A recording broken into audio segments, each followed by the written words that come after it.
Distinguished delegates, ladies and gentlemen, good morning.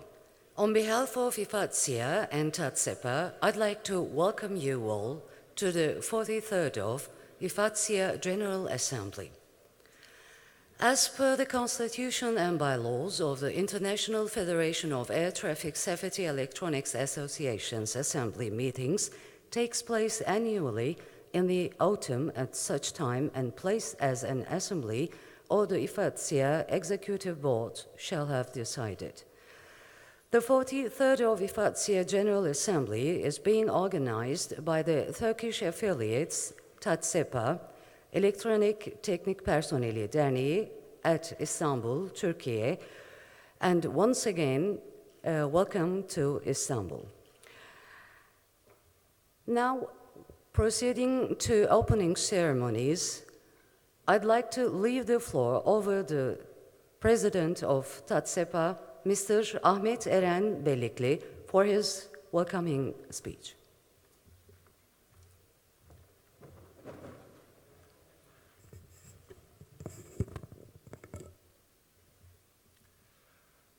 Chairman, IFATSIA Executive Board members, delegates, participants coming here all over the world, ladies and gentlemen, it is my distinct honor and great pleasure on behalf of my association to warmly welcome you to this very special occasion, the 43rd IFATSIA General Assembly in Istanbul.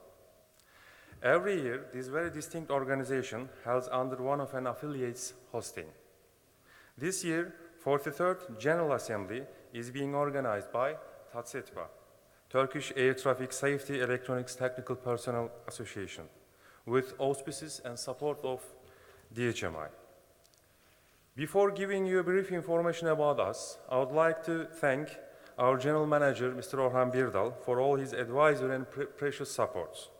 And second, all sponsor companies, Selex, TÜBİTAK Bilgem, Indra, Sitti, Jotron, Saab, Now Canada, Guntermann & Dax, Thales, and Organizer. And also our TATSEPA organizing company and all those individuals who gave her supports for this organization. I find myself responsible to give you some information about ourselves. Turkish State Airports Authority and ANSP of Services at international standards has been implemented by General Directorate of State Airports Authority, which is known as DHMI in Turkish. On the other hand, IFATSIA's Turkish affiliate TATSEPA is a non-governmental organization, and all members of these association are the members of DHMI, technical officers of DHMI. DHMI is also a state institution under management of Turkish Transport, Maritime Affairs and Communication Minister.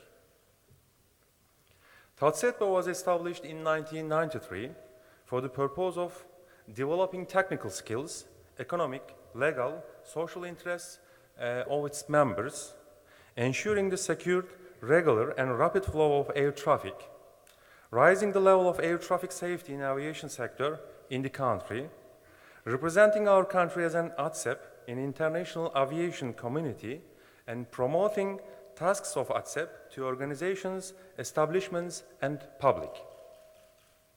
In Turkey, Air Traffic Safety Electronics Personnel Certification and Licensing Regulation was published by Directorate General of Civil Aviation Authority for the first time in 2007, and it was revised 2 times later on. The latest traffic results for Turkey's airport give a comprehensive report of air traffic performance in 2013. For example, the overall passenger of traffic growth at Turkey's airport has been totally increasing during the last 10 years. In parallel of this growth, investment of communication, navigation, and surveillance systems are also increased so that qualification and performance of ATSEPs became more and more important in Turkey.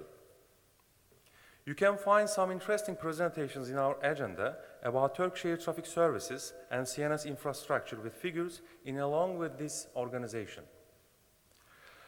Briefly, I would like to give you some information about social programs and facilities during the 43rd General Assembly. Every day, from Monday to Friday, except Thursday, all budget holders will have the opportunity to have lunch in Grand Jawahir Hotel's restaurant for free.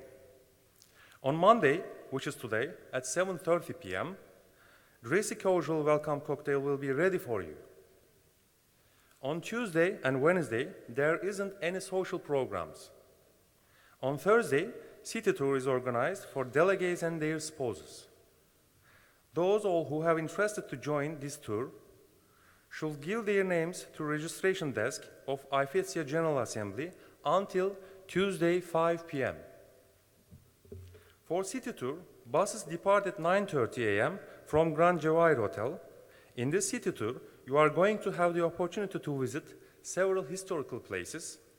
Also, you'll find some time with bazaar shopping on your own. At around 5 p.m., we'll arrive to Grand Jawahir Hotel.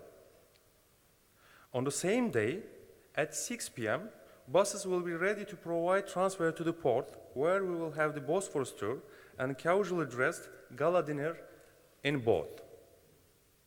On Friday evening, there is no social program organized so far. You will be free on Friday evening.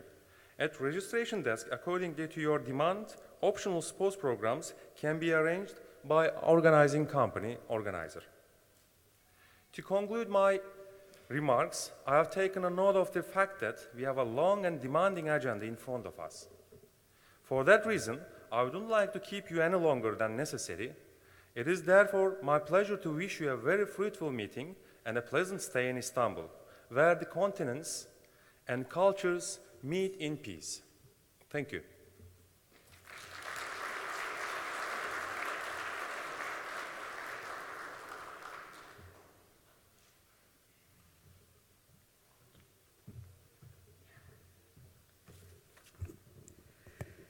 Thank you, Mr. Bellikli. Now it's my distinct honor to leave the floor over to the president of IFETSIA. And so please welcome Mr. Daniel Bulli.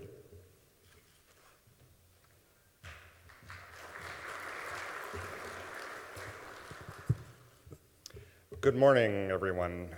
Distinguished guests, officers, colleagues, friends, ladies and gentlemen. It's my pleasure and honor to open the 43rd General Assembly in Istanbul, Turkey. Many thanks to Irene and his organizing committee for their tremendous effort and outstanding work in preparation for this General Assembly.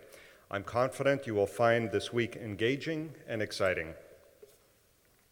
Many of you are aware of the significant changes in our industry. For example, ATSEPs in Europe will be profoundly affected by greater integration of air traffic management resources as Europe moves closer to a truly single European sky. National borders, at least as far as aviation is concerned, will shift, if not disappear entirely. Regardless of the structure or outcome of these changes, IFETSIA must take a lead to ensure that ATSEP qualifications remain intact. Elsewhere, Asia and Africa are making significant investments in new technologies to meet the growing demands of the aviation community in their regions. The internet can only carry you so far, but the ability to reliably move people and goods by air is essential for any modern economy. In the Americas and indeed elsewhere, an intensely competitive airline industry continues to demand that ANSPs deliver better service at an even lower cost. This will have a profound impact on ATSEPs and the way we do our work. For the most part, ANSPs are responding well, but becoming increasingly reliant on new and in fact more technology. But greater efficiency through more direct routing and reduced separation means additional training for ATSEPs and greater challenges to maintaining qualifications. Here in this country, Turkish Air Traffic Safety Electronics Technical Personnel Association enjoys a respectful and a productive relationship with DHMI. They are to be commended for working together on issues around qualification, licensing, and other matters. This kind of relationship is essential to maintaining a safe in a rapidly changing environment. It is also essential to maintain high standards of professionalism within the ATSEP community. I'm pleased to report that EFATSIA is also progressing to meet the needs of its affiliates. Affiliates are asking EFATSIA to respond more quickly and meet the challenges faced by its members. These issues include the integration of systems across borders, regulatory changes that seek to improve efficiency but risk undermining safety, and ATSEP qualifications, and as mentioned above, maintaining currency while implementing significant technological change. EFATSIA's response to these challenges began more than 2 years ago with an intensive strategic review of its goals and objectives. That work will continue this week as the members deliberate on a new governance model for EFATSIA. The proposed structure will clarify roles and responsibilities for individual officers. Secondly, regional directors will become full members of the executive board, giving the regions greater voice to their constituents while having greater responsibility to the entire ATSEP community. Finally, and most importantly, these changes will give the executive board more strategic focus by creating a committee dedicated to this task. A clear strategic focus is the key to EFATSIA's success. These are the most significant changes to be contemplated in recent memory. It's bold action for challenging times. I look forward to working with all of you this week. With your participation, EFATSIA can take another step forward to the needs of its members. Thank you and have a good week.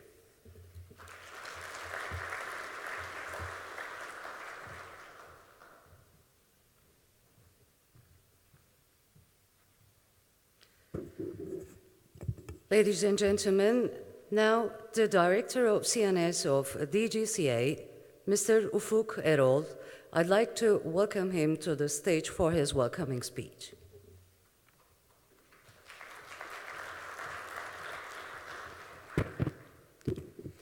Dear representatives of IFETSIA, distinguished ATSEPs, dear colleagues and friends, I am pleased to be here with you for the 43rd IFETSIA General Assembly in Istanbul that embraces two continents, one arm reaching to Asia and the other to Europe.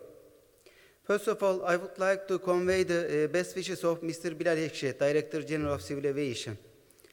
Besides, I would like to extend my thanks to IFETSIA and its distinguishing members for choosing Istanbul as the venue of this meeting, and the Turkish Air Traffic Safety Electronic Technical Personnel Association, TASESPA, for hosting such a prestigious meeting. Ladies and gentlemen, aviation business is a comprehensive and dynamic industry. It plays a key role in driving the global economic development. Sustainability of this development is only possible through proper implementation and development of requirements on aviation standards, together with high level of safety and security, as being essential priorities for the global aviation. At the Turkish DGCA, we give highest priority for the safety of the civil aviation aspects.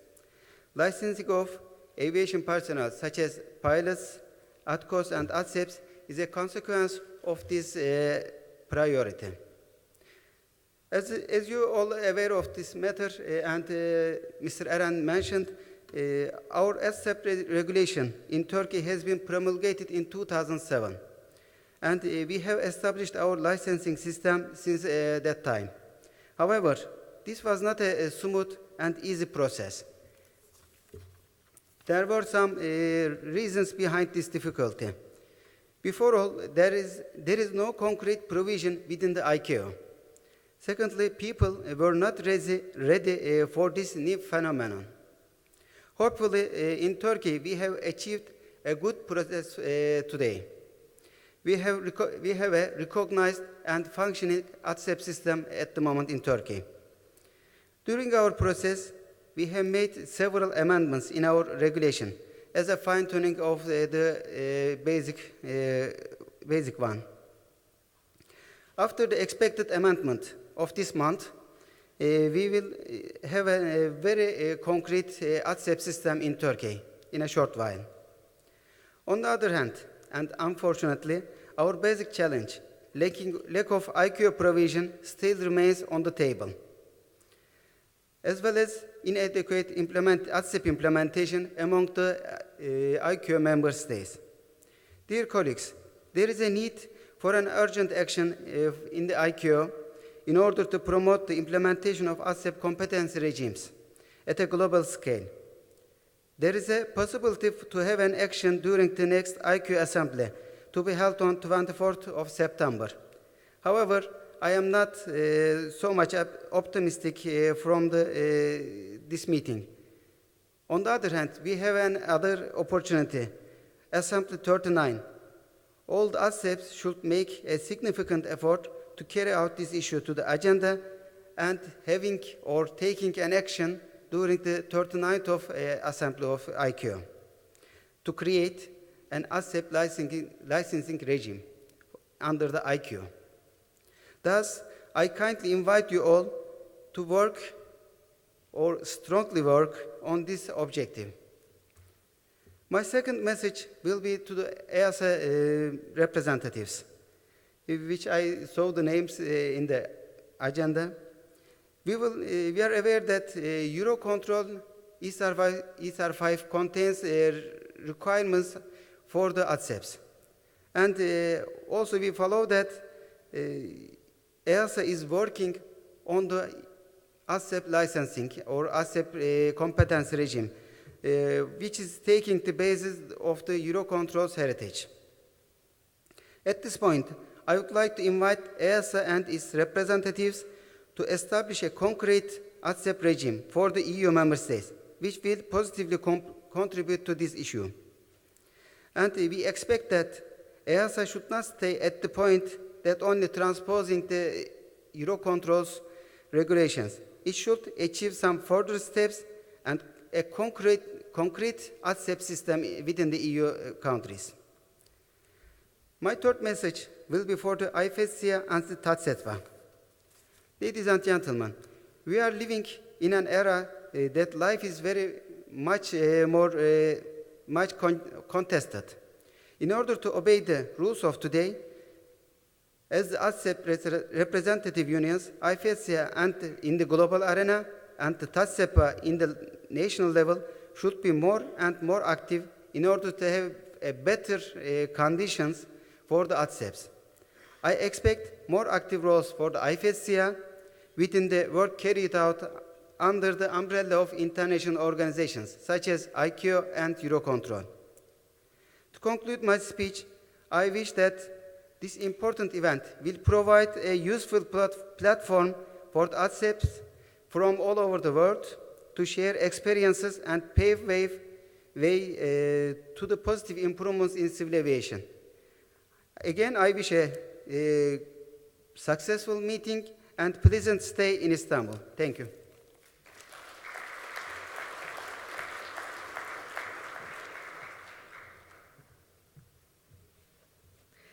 Now I'd like to invite Mr. Ahmet Ergin, the head of CNS Department of DHMI.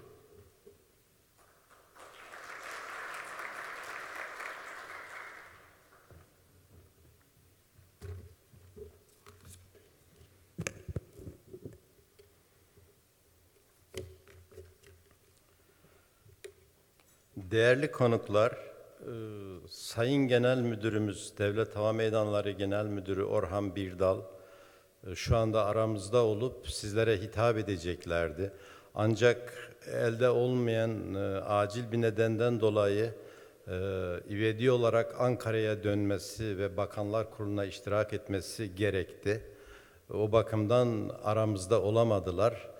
Bu elde olmayan aksaklık nedeniyle tüm katılımcılardan özür diliyoruz.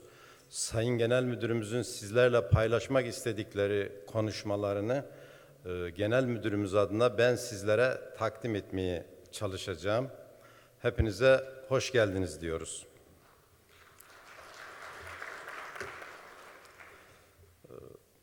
Değerli konuklar, tarih boyunca birçok medeniyete beşiklik etmiş, Şu anda dünyanın en önemli havacılık merkezi olan güzel İstanbul'umuza hoş geldiniz. Hepinizi şahsım ve kuruluşum adına saygıyla selamlıyorum. Sayın katılımcılar, Türkiye 2003 yılından itibaren gerçekleştirilen düzenlemelerle havacılık sektöründe büyük bir gelişim sürecine girdi. Ülkemizin son 10 yılını hava ulaşımının altın devri olarak ifade edebiliriz. Bu büyük dönüşüm ve atılım sürecinde Devlet Hava Meydanları İşletmesi'nin sergilediği üstün performans ve yönetimsel başarı küresel ölçekte kabul görüyor ve takdir ediliyor. Yoğunlaşan hava trafiğinin ihtiyaç duyduğu yeni havalimanlarının inşası, mevcutlarının modernizasyonu çalışmaları kuruluşumuz tarafından büyük süratle yerine getiriliyor. Son 10 yılda ülke coğrafyası çağdaş, estetik, konforlu havalimanları ile donatıldı. İleri teknolojinin havacılık altyapısına transferinde adeta devrim yaşandı. Yeni havalimanları mimari mükemmelliklerinin yanı sıra ileri teknoloji açısından da örnek tesisler halinde inşa ediliyor. İnşa edilen ya da modernizasyona tabi tutulan her havalimanımız ileri teknolojiyle donatılıyor. Sektörün bu şekilde sürekli ve istikrarlı büyümesi, doğru insan kaynakları politikaları geliştirmeyi önemli bir görev haline getiriyor. Bu konuda son derece titiz davranıyoruz. En değerli, donanımlı elemanları istihdam ediyoruz. Onların meslek içi eğitimlerine özen gösteriyoruz. Şunu da belirtmemiz lazım ki havacılık elektroniği çok süratli gelişiyor, yenileniyor. Bu değişime ayak uydurmadan hızlı ve güvenli hava trafiği hizmeti elbette mümkün değil. Hava seyri seferinin yanı sıra havalimanı işletmeciliği de ileri dijital donanım gerektiriyor. Çağdaş havalimanları hem seyri sefer üniteleriyle hem de işletme bölümleriyle adeta birer uzay üssünü andırıyor. Hava trafik emniyeti elektronik personelimizin değerli mensupları sadece uçuş güvenliğine katkı sağlamakla kalmıyor, kurumumuzun tüm faaliyet alanlarında yaygın şekilde devreye giren havacılık elektroniği ve dijital teknoloji ile ilgili olarak da başarıyla hizmet veriyorlar. Hava trafik yönetimi dahilinde bulunan haberleşme, seyri sefer, radar ve bilgi işlem teknolojilerinin çalıştırılması ve bakımından sorumlu olan seçkin meslek mensuplarının DHMI hizmet zincirindeki en önemli halkalarından birisi olduğunu bu genel kurul vesilesiyle bir kere daha vurgulamak istiyorum. Değerli misafirler, Hava Trafik Emniyeti Elektronik Personeli ATSEP'in küresel çatı kuruluşu olan IFETSIA'nın genel kurulu ve sonrasında yapılacak çalışmalar küresel bilgi ve tecrübe alışverişi açısından çok büyük önem taşımaktadır. Sektör ve ilgili kuruluşlar olarak bizi sürekli başarılı kılacak, daha büyük hizmet noktalarına taşıyacak olan bilgi ve onun paylaşımıdır. İleri teknolojiye sahip olmak, onu iyi kullanmak ve hatta gereğinde üretmektir. Kuruluşlarımız bilgi çağında ve bilgi ekonomisi devrinde bilgiye sahip oldukları ve bunu paylaştıkları ölçüde küresel iddialarını sürdürebileceklerdir. Bu bakımdan 500 ATSEP üyesinin bir hafta boyunca bir araya gelerek teknik bilgi ve tecrübe paylaşımına imkan sağlayacak olan bu toplantıyı çok önemli bir etkinlik olarak değerlendiriyoruz.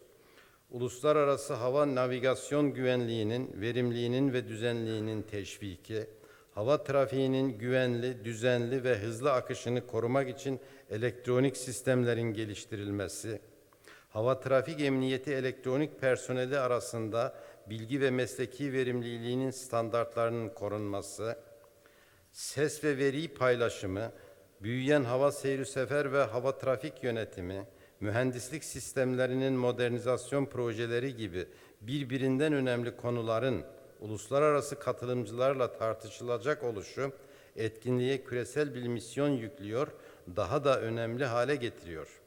Teşrifleriyle ülkemizi onurlandıran yabancı konuklara ve bütün katılımcılara tekrar hoş geldiniz diyor. Toplantıya başarılı bir şekilde organize eden dernek ve kuruluşlara, onlara katkı sağlayanlara teşekkürlerimi iletiyorum. Genel kurulun hayırlı uğurlu olmasını diliyor.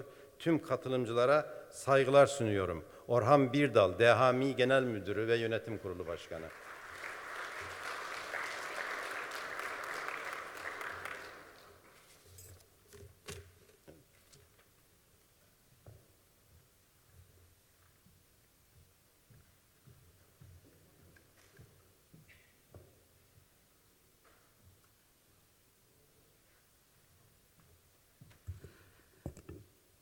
Ladies and gentlemen, we're going to give a coffee break, but before we proceed, I'd like to invite the director, and he has got a message, so I think he'll share this. Hello again.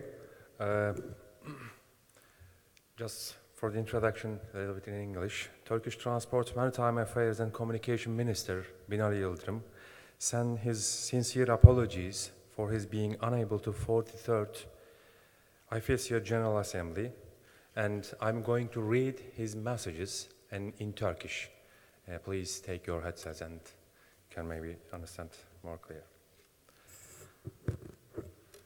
Değerli çalışma arkadaşlarım, Uluslararası Hava Trafik Güvenliği Federasyonu'nun değerli üyeleri, değerli konuklar, kurumlar canlı organizmalar gibidir. Her organizmanın, her uzvu kuşkusuz önemlidir. Ancak bazı birimlerin göz gibi, kalp gibi beyin hayati işlevleri vardır. Nasıl beyindeki bir arıza felce neden olursa, sizlerin yaptığı görev bir an olsun akamete uğrarsa, havacılığımız felç olur. Çünkü havacılık hata kabul etmez. Bu noktada Uluslararası Hava Trafik Güvenliği Federasyonu da dünya hava seyri sefer trafiğini düzenlemesinde büyük öneme sahip bir teşkilattır. Bu vesileyle Uluslararası Hava Trafik Güvenliği Federasyonu'nun 43. Genel Kurulu'nun hayırlı olmasını temenni ediyorum. İnanıyorum ki hükümetimizin havacılık sektörüne ne kadar önem verdiğini, bu nedenle 10 yılda ülkemizde havacılık sektörünün nereden nereye geldiğini sizler de benim kadar iyi biliyorsunuz. Türk havacılığında belirlemiş olduğumuz hedeflere ulaşmaktan çok daha öte havacılığımız tahminlerimizin üstünde çok hızlı bir gelişme göstererek ulusal ve uluslararası alanda büyük başarılara imza attı. 2002 yılında 2 merkezden 25 noktaya gerçekleştirilen iç hat seferleri bugün toplam 52 noktaya, dış hat seferleri ise 60 noktadan 200 noktaya gerçekleşmeye başladı. İç ve dış hatlarda taşınan yolcu sayımız ise 131 milyonu geçti. Uçak trafiğimiz ise 2003 yılında 370 bin idi. Bu sayı 10 yılda 3 katın üzerinde arttı ve 1 milyon 100 bini geçti. Kısacası Türk havacılık sektörü Türkiye'nin içinde bulunduğu coğrafi bölgelerde pek çok ülkeye örnek gösterilir hale geldi. Havacılığımızda gösterdiğimiz bu başarıda saatte 1000 kilometre hızla yol alan yüzlerce uçağın ve milyonlarca insanın can ve mal emniyetini sağlayan Hava Trafik Emniyeti elektronik personelimizin büyük katkısı vardır. Çünkü uçağa binen her vatandaşımız güvenle, konforla sevdiğine ulaşıyorsa, korkusuz bir yolculuk yapıyorsa, bunun görünmez kahramanları Hava Trafik Emniyeti elektronik personelimizdir. Bu vesileyle haberleşmeden seyir sefere, takipten bilgi işleme kadar tüm Hava Trafik Emniyeti elektronik personelimize teşekkür ediyor. Uluslararası Hava Trafik Güvenliği Federasyonu'nun 43. Genel Kurulu'nun tekrar hayırlı uğurlu olmasını diliyorum. Binali Yıldırım, Ulaştırma, Denizcilik ve Haberleşme Bakanı.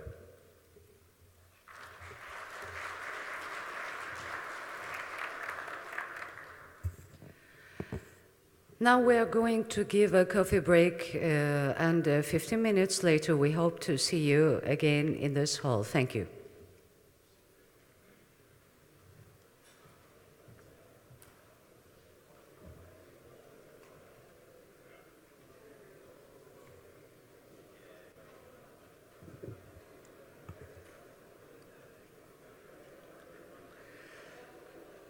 Distinguished delegates, welcome back to our hall.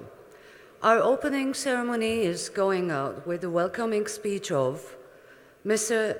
Nnamdi Yudo from Nigerian Airspace Management Agency. Mr. Yudo.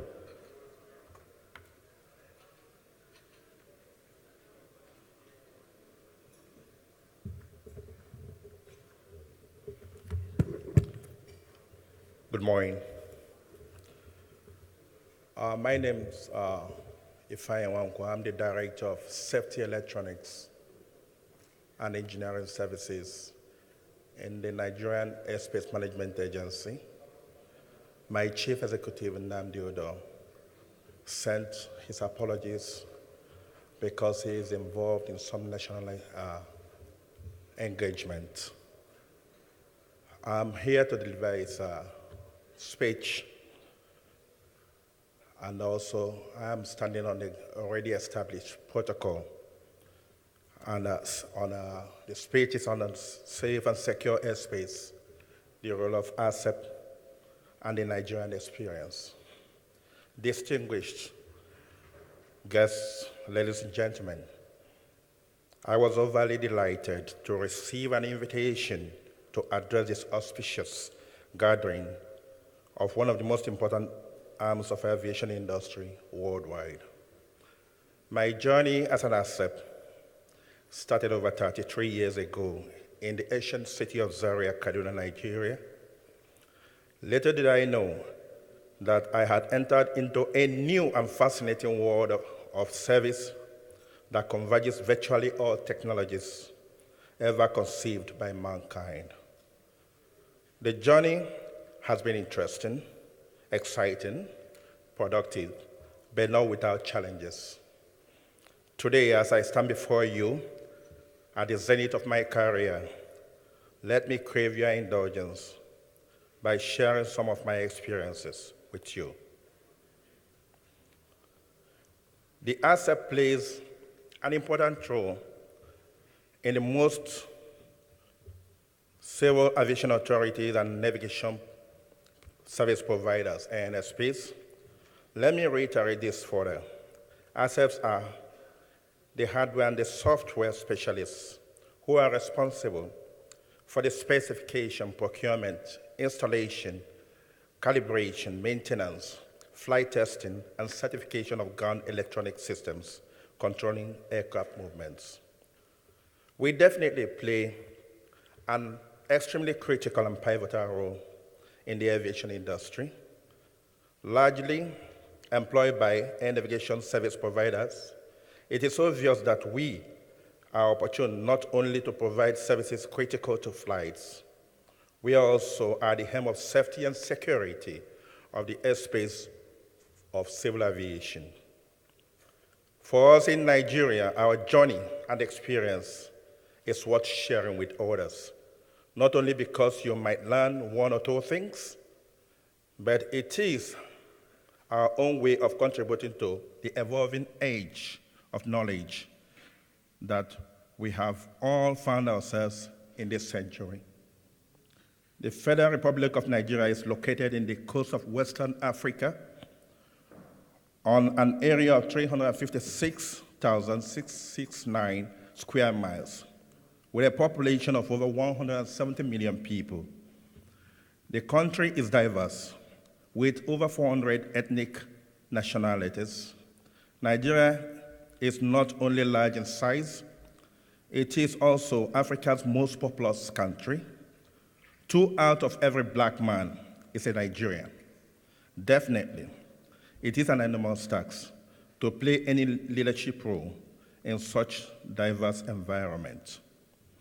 The framework of managing aviation in Nigeria is anchored on the best practices of delineation of functions of all various stakeholders vis-a-vis regulatory body, and the numerous service providers, including the NSP NAMA. The leadership of the country is democratic, and the advent of democracy in Nigeria has heralded a new age of development. Aviation, one of the driving engines of the emerging Nigerian economy, has witnessed tremendous growth. The importance of the above is the active participation of ASEPs in the strategic tasks envisioned by the political leadership of the country. For instance, the current ongoing transformation program of Nigerian government is anchored on a roadmap of aviation industry. One of the key strategic thrusts of the roadmap is safety and security. The ASEPs in Nigeria thus have enormous responsibilities in realization of these initiatives. One step in the direction of our implementation strategy is infrastructural development. Our goals of developing some of our airports as regional hubs remain unrealizable if we do not have safe and secure airspace. To this end, the government, with active involvement of the ASEPs in Nigeria, embarked on airspace modernization through the implementation of several projects. One model that has been classified as success and has changed the face of air navigation in Nigeria is the total radar coverage, christened TRACON. The project has deployed modern systems in Nigeria, was conceived, managed, and delivered by ASEPs in Nigeria in partnership with one of the leading world NSP infrastructure manufacturers in the world.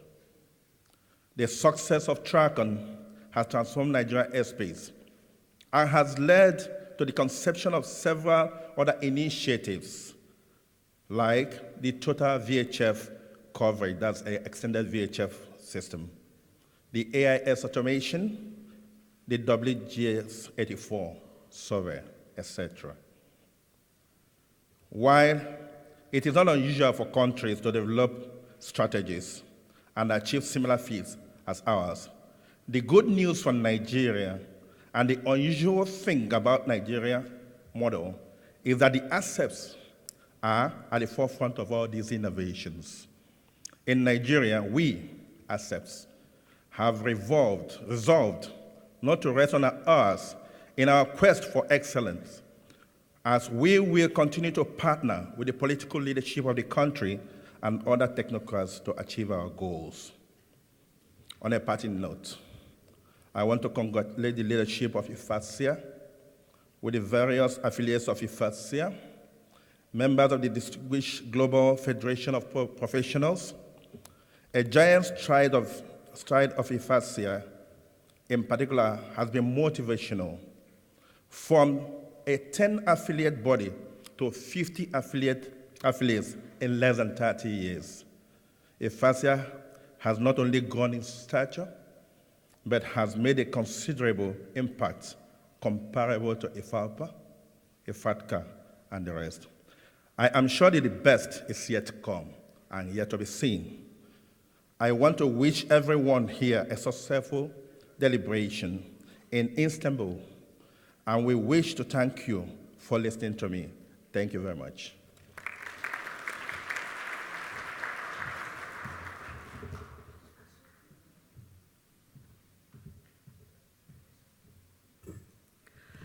Thank you, Mr. Yuda. And now I'd like to invite Mr. Patrick Manner from CISA Joint Undertaking.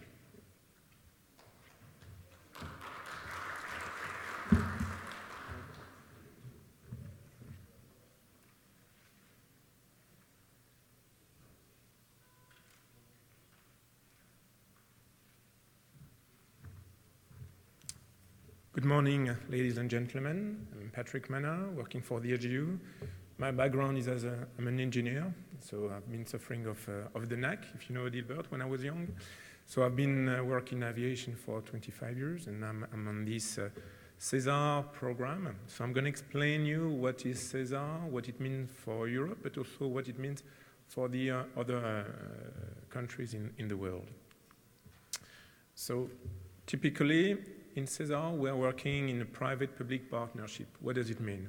It means that we have a specific way of working together, which is funded by the Commission, something like 700 million euro by the Commission, 700 million by Eurocontrol, and 700 million by the industry. The industry being those partners that you see here, which are the prime members, the prime contractors of this research and development program that has been launched by the Commission in 2005 for a definition phase, and in 2008 for what we call the development phase.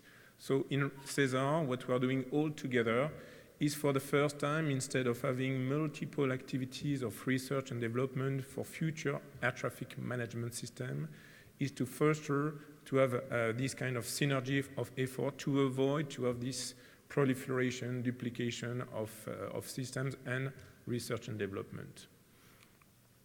So the actors involved in CESAR are, of course, the main airport operators in Europe, air navigation service providers, airborne industries, such as you have seen Airbus, Honeywell, and so on. But we have also, which is required, the involvement of other organizations in order to make sure that the R&D activities will be de-risked, so that we have the support of the authorities, being the regulators, but also the staff association, which is important to us. That's why we have a framework contract with 5 staff associations, IFATSEA being one of them, and Danny, Carlos, Theos are having quarterly meeting with us in order to make sure that the involvement of the ATSEP in the framework of the CESAR work program is in accordance with the expectation, and that we can develop the systems for the future that will fit not only the pilots, not only the controllers, but also the ATSEP. So the work program is quite a big work program. Yeah, a big work program. We have something like nearly 300 projects dealing with some specific aspect for R&D. You see that on average we have a certain number of members so that we can bring together the need of Swedish remote places of airspace versus, for example, the core area with Maastricht airspace or Frankfurt airport, so that we can recognize the various needs that we have in Europe. The main message is that we do research and development, but we go to the level of validation, meaning that we try to develop some products. We know that we have tested, validated some solutions that can be later implemented. In CESAR, we're not dealing with actual implementation. We're discussing with my Indian colleagues. We are trying to anticipate the future so that we can have the capabilities that can be ready for implementation at the time that the traffic demand is requiring those changes. And we try to develop that, having performance as a main constraint. So what we're interested in is to set a framework, and this framework for us is the master plan. The master plan is our dream for the future, recognizing the reality of what can be achieved. Based on this master plan that is approved, supported by the stakeholders, being the air navigation service providers, the airlines, being the airport operators, we define a framework, a plan for our future, which then help us to identify some main areas for improvements, which are essentials. And just to give you an idea about the importance today in the current European regulation, if we want to have an implementing rule or funding to support those activities, if you are not part of those essentials, you won't be funded by European Commission. You won't be supported by industry. So that's really an important vehicle. You will see by the end of the week, Mr. Brenner from Eurocontrol will speak about centralized services. They have now to fit this political framework, which is the master plan. This is the vehicle from the Commission to pave the way for the future. But this is also the vehicle for us to work together with NextGen, to work together with India, with Singapore, with Japan, with Brazil, and so on. And that's the vehicle we have used to go to the ANC 12 conference last year, so that we can propose our way of developing the future ATM system in Europe, but also in the world. So every year, we perform some validation activities because some research and development activities now reach a level of maturity, which is worth going through some kind of prototype, being tested, validated by some controllers, by some pilots, and using the support of some ATSEP. So every year, we have a program of some activities. And you can see here some examples dealing with free routing, with arrival management system, with time-based separation. So typically, we start to collect results now. We are at the level where we can start to demonstrate that what CESAR is doing is demonstrating the benefit of this research and development, which is again common to Europe. The idea is that we are now offering those improvements to our members in Europe, but of course, this can be applicable to any part of the world when this is something that is making sense locally. So typically on the fuel efficiency, we have worked on an extended AMAN horizon. We go to 200 nautical miles horizon so that we can better prepare the sequence. And for that, we can see some benefit in reducing the fuel consumption. Another example can be on cost effectiveness, where we try to develop some tools which are supporting the multi-sector planning. So this has been tested in NAT, in UK, on their system, and it has shown the ability to better plan to the usage of the controllers, to increase the productivity of those controllers, so that if the navigation service provider we show, they can reduce their cost and improve the cost effectiveness. We have also some solutions which are improving the capacity, so typically some tool to better manage complexity assessment. This has been tested in Maastricht, and it has helped us now to anticipate the traffic up to 2 hours before, so that we can better plan also the manning and staffing of the positions. On the airport capacity, we are based on a time-based separation instead of distance-based separation. This is important for an airport such as Heathrow, where from the moment they open till the moment they close, they have no margin, no buffer. So any event is causing some kind of disruption. So if you have strong wind, then for example, with a time-based separation, you have a more resilient system. Therefore, you can maintain your capacity. And of course, safety, which is important to us. And typically, we have been working on some airport safety nets, which have been tested in Hamburg Airport, where we can, via some system and via some better way of managing the runway occupancy and the incursion on the runway, avoid some conflicts.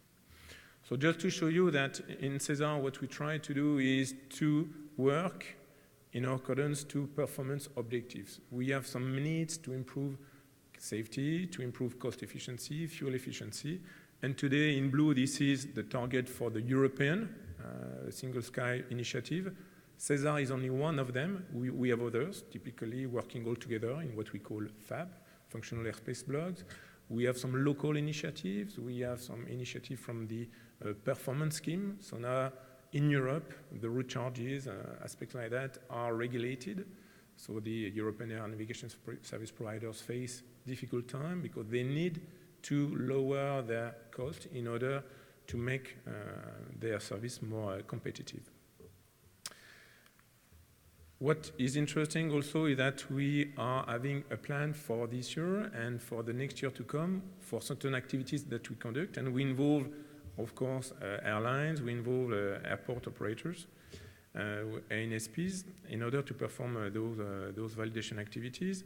And why it's interesting to be aware of that is we have more and more the need to involve ATSEP. There are some subjects for which we need to get the feedback of this category of personnel who will support the performance of those new systems, those changes, and the feedback of this category of personnel is key in order to make sure that those systems will work in the future, but also that we can understand the evolution of the role of the ATSEP. So those exercises will be conducted in many places in Europe. Why I'm mentioning that? Because also it shows that we are trying to understand whether some solution can be more fitting the need of high complexity airport or medium or low complexity, so that we can have to avoid a one solution fit all that doesn't exist. What is important to us is what we have created, which is an international validation team. It's, I think, the first time we have that, is a team of staff, being pilots, controllers at CEP, working together, assessing a change, and not only using local staff, meaning that we have some independent controllers, pilots at CEP, participating to an exercise performed in Italy, or in Sweden, or in France, or in UK, and involving the expertise, relying on the knowledge, the competence of staff coming from other pieces of airspace, from other organizations. This is really motivating for those staff. And today we are seeking for more involvement of those at CEP, because we have some new technologies such as initial 4D or SWIM, system-wide information management, or control working position, or generally speaking automation, which are requiring the feedback of at CEP. So just two examples to show you the kind of exercise that we will conduct this year, for which at CEP contribution will be welcome. Typically the integration of airport safety support tools with enhanced ADSB. And this is impacting the ATC system supervision. So we will have an exercise in Milan Malpensa, and that could be good to get some at CEP contribution. Or some validation exercise dealing with, in Europe we are going toward the exchange of the flight object electronically, a kind of intranet. So we don't do any more coordination controller to controller. We try to exchange an object, a flight object, which is shared electronically with, of course, more information on it, which helps to better predict the trajectory of the aircraft. So we will have some tests, and their systems are important, are key. So the feedback of at CEP would be welcome. What is important for you to understand now, the framework we are in Europe, is that any R&D activity developed via CESAR, via this synergy of effort of the European ATM stakeholders, is supported via the validation result and proposed to go to implementation, deployment, meaning that actually the system will be developed, not anymore prototypes, actual system that will be implemented. And the vehicle of the Commission, of the European Commission, is what we call the Common Project. So we have developed the first pilot Common Project, and you can see that we have proposed 6 areas which will be deployed between 2015 and 2019. And typically those are kind of initial improvements that can bring either safety or cost or fuel efficiency or capacity benefits. The 2 below are the ones which are paving the way for the future. As such, their cost-benefit analysis is not positive, but they are necessary for the future. Other services will be built on top of this kind of intranet system, which is the one that we need for the future, at least in Europe, because we want to prepare the future of the ATM network, but also lead the way for the world ATM system.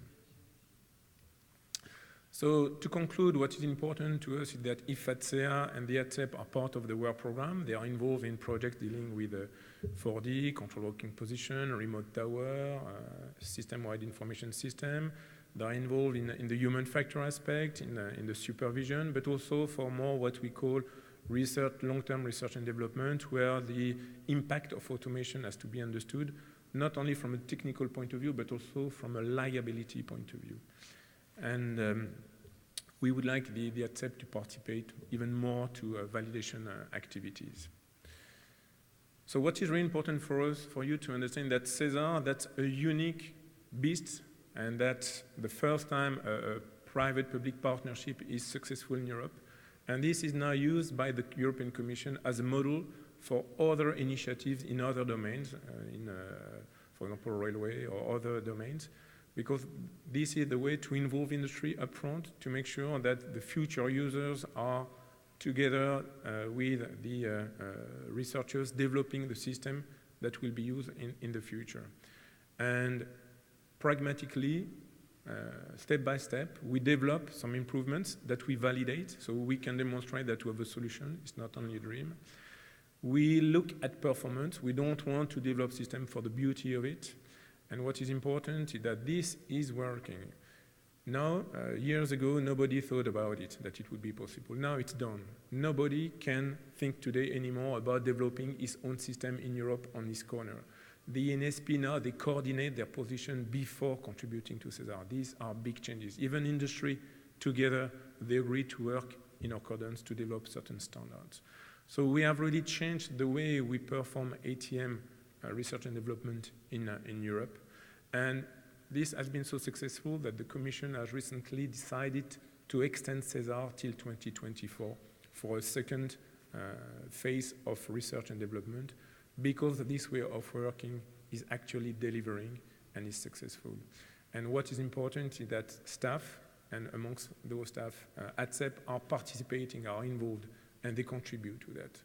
So this success is also the success of those participating, therefore it's also your success.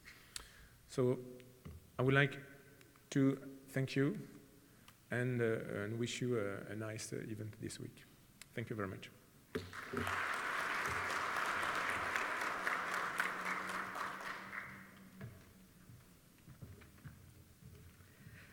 Thank you, Mr. Mana. And now, ladies and gentlemen, I'd like to invite Mr. Kemal Ülker, Civil Aviation Assistant Secretary of International Transport Federation.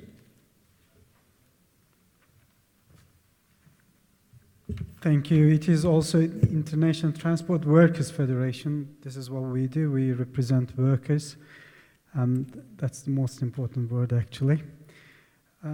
Mr. President and colleagues, it gives me great pleasure to be here today and to bring the fraternal greetings of the more than 130 ITF-affiliated aviation unions throughout the world, who together represent more than 630,000 aviation workers for this 43rd General Assembly of IFATSEA. I'm sure a vast majority in this meeting knows the ITF quite well. However, there may be some who don't. The International Transport Workers Federation, the ITF, is a truly global organization. It's a federation of around 700 transport trade unions in some 150 countries, representing over 4.5 million workers. Founded in 1896, it is organized in 8 industrial sections: seafarers, railways, road transport, civil aviation, ports, inland navigation, fisheries, and tourism services. The ITF represents transport workers at the worldwide level and promotes their interests. It is committed to building strong trade unionism and to defending human and trade union rights. The ITF is one of the 9 global union federations allied with the International Trade Union Confederation, the ITUC. Colleagues, the world economy has witnessed a substantial change in production and supply relationships over the last decade.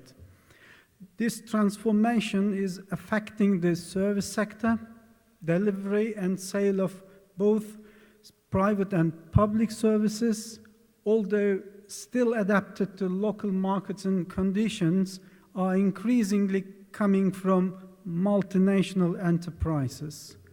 One aspect of this change is the extensive and complex network of suppliers which often exists. The logistics industry has emerged from the new transport demands created by the huge corporations which have emerged in the world economy.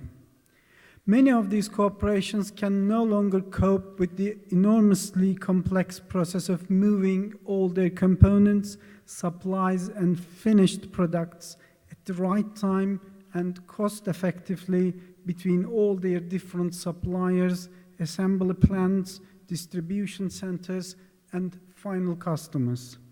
As a result, companies are increasingly outsourcing what they call their supply chain or logistics operations.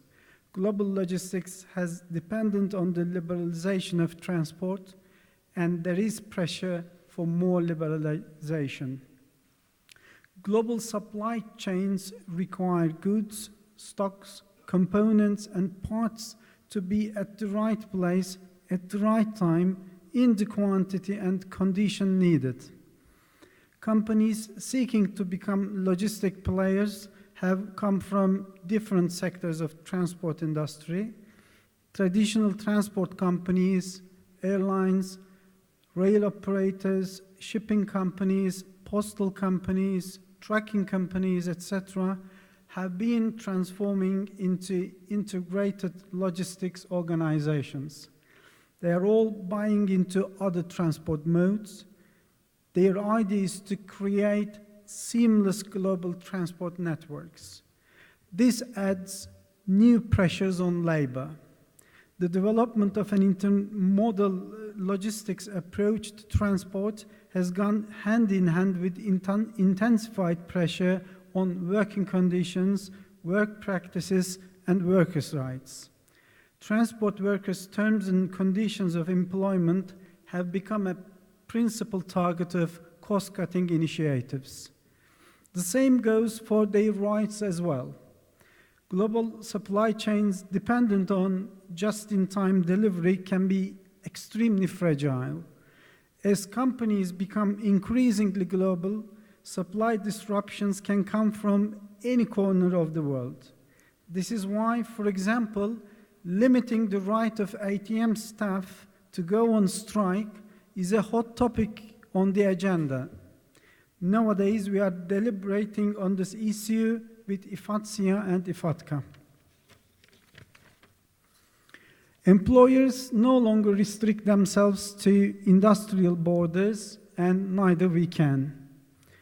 Our organizing program is concentrating on close coordination across transport modes and throughout the global economy. We have to organize the global supply chain, and that means ever closer working links with other global union federations. We are working with the Chemical and Energy Federation on organizing global oil and gas from well to wheel. We are working with the Food Workers International on organizing fishing sector, the most dangerous industry in the world. We are also working with Industrial Oil to plan a global strategy on organizing the global supply chain in aerospace industry. We call this initiative From Components to Carriers. Our aim is to keep transport unions strong and effective in the face of unprecedented challenges we are and will be facing. The fruitful cooperation we had together with professional organizations and global union federations in February at the ILO Global Dialogue Forum on Civil Aviation is another recent and good example of our new approach. We are sorry that IFATSIA couldn't get involved, but we hope that you will be fully involved in the further work that we hope will flow from the Global Dialogue Forum. Let me quote a passage from Sito Pantojas, our chair of Civil Aviation section from the United States. His report to the Executive Board of the ITF on May 2013. I quote, "One of the main lessons that the section has learned from the previous aviation tripartite sectoral meeting in 2002 is that without a concrete mechanism for follow-up, many of the recommendations adopted in such meetings stay on paper with no realistic chance of implementation. We are therefore delighted that an extensive and comprehensive document could be agreed this time, which opens a way for regular social dialogue.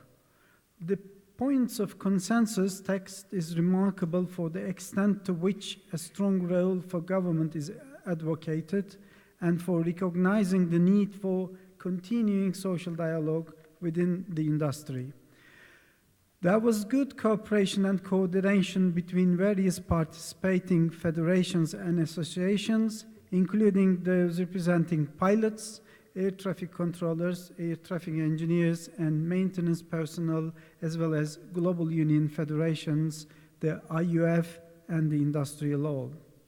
In short, colleagues, in line with the massive transformation of transport, the ITF has turned the mirror on itself, which is why we have made some changes in Secretariat structure to accommodate a more coordinated approach. We have established a strategic coordinating team to ensure that ITF resources are used to back programs that strengthen unions in every region. And increasingly, we are helping unions establishing organizing projects and programs in key corridors and hubs. We are now focusing on unprotected workers and producing materials featuring new techniques to organize workers who don't traditionally join unions. And now we see the attempts to liberalize the ATM sector, and in particular, the idea of unbundling support services. This will have a direct impact on the membership of IFATSEA, and particularly in Europe. Liberalization must only take place where there are strong and properly enforced rules guaranteeing equivalent social conditions and the highest possible safety standards, and where jobs are secured. The international establishment and enforcement of stringent safety standards regarding working time is an important tool in achieving these objectives. In this respect, IFATSEA has been playing a crucial role, and the ITF will keep on supporting you. ICAO has approved in principle that air traffic safety electronic personnel should be licensed. This happened because IFATSEA has worked hard for this, and in 2010, the ITF submitted a paper to ICAO that has already also contributed in that decision. Since the world economic crisis erupted in 2008, we are all operating in an environment which is full of challenges and uncertainties. One thing is sure though, professional associations and their members are much more aware of the importance of international cooperation and action. If we are going to deliver the results which they expect, your and our members expect, we have to work more closely together. I'm confident our good relations will even improve further. Friends, colleagues, there is much more that I could say about, but you have a very special agenda. So I wish you the very best for a successful General Assembly on behalf of not just the civil aviation section of the ITF, but of all the ITF family.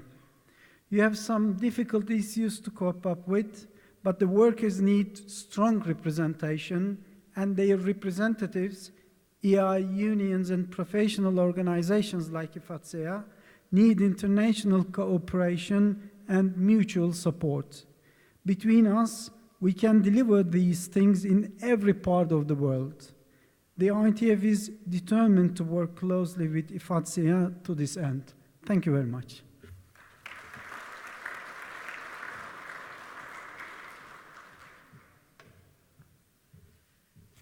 Thank you, Mr. Ülker. And finally, our last speaker is Ms. Nancy Graham from ICAO, and she participates with her video message, I assume.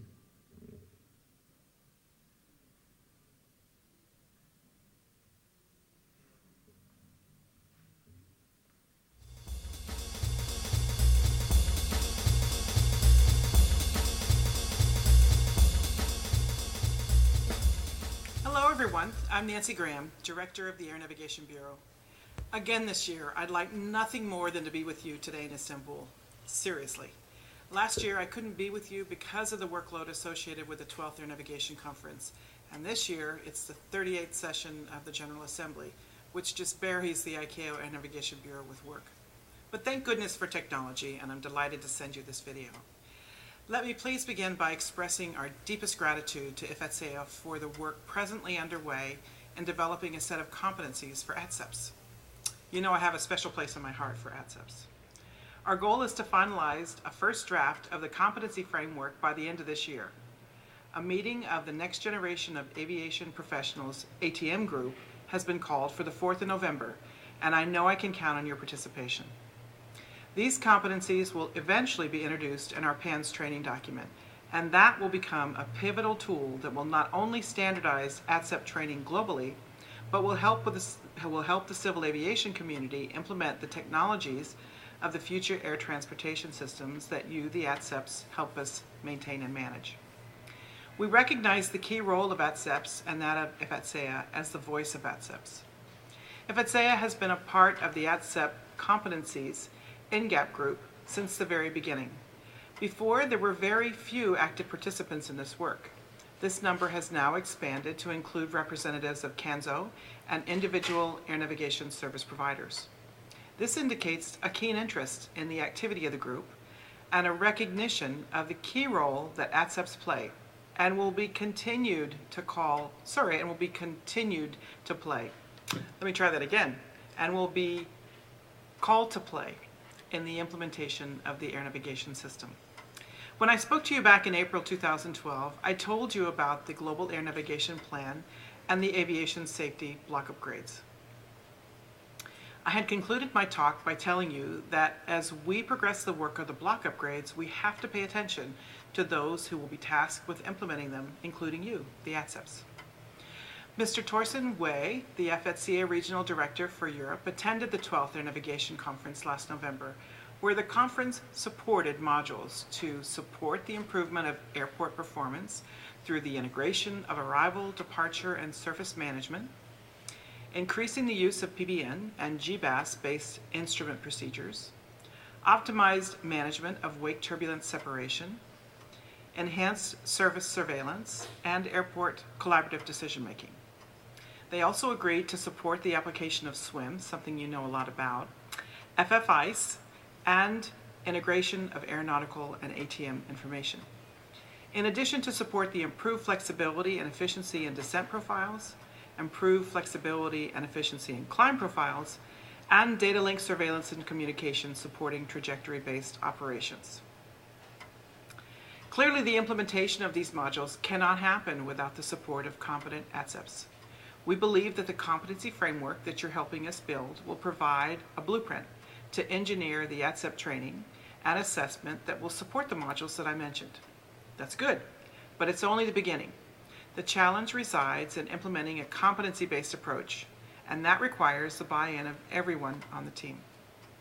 Air navigation service providers have to continuously reflect, document, and communicate what their expectations are in terms of ATSEP performance on the job. Training providers have to develop programs that demonstratively lead to improved ATSEP job performance. It's no longer about the number of hours you spend in the classroom, but about how well your training helps you perform actually on the job. The most important players in ATSEP training and assessment are the ATSEPs themselves. This means that training programs have to equip ATSEPs with the competencies to maintain and manage emerging technologies and to continuously adapt. It also has to equip them with the ability to resolve unforeseen problems in an increasingly complex environment. The instructor's job is to make sure that ATSEPs learn what they need to know and do for the job that they will have for the future. We've not forgotten the work that you did on the training manual. The introduction of an ATSEP competency framework may mean that it will have to be updated. Let me finally conclude by once again expressing my thanks to IFATSEA for their continued work, for your continued work, and for the continued support, and I wish you a wonderful and successful 43rd General Assembly. I want you to get together.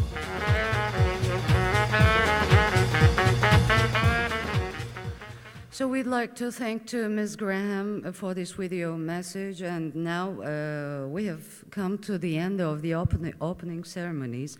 I'll give a break for the network, but okay.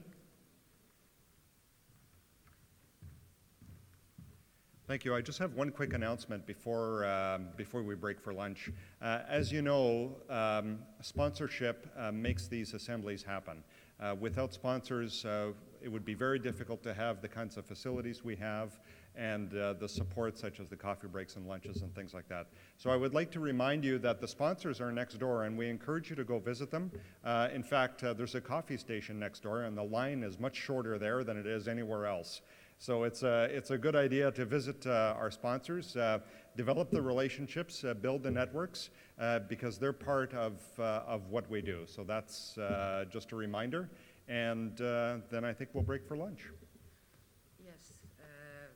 But you're in charge. Yes, I'm in charge. So, Mr. Boulet, thank you. And after this announcement, let me remind that following networking, delegates will be hosted at luncheon in the restaurant.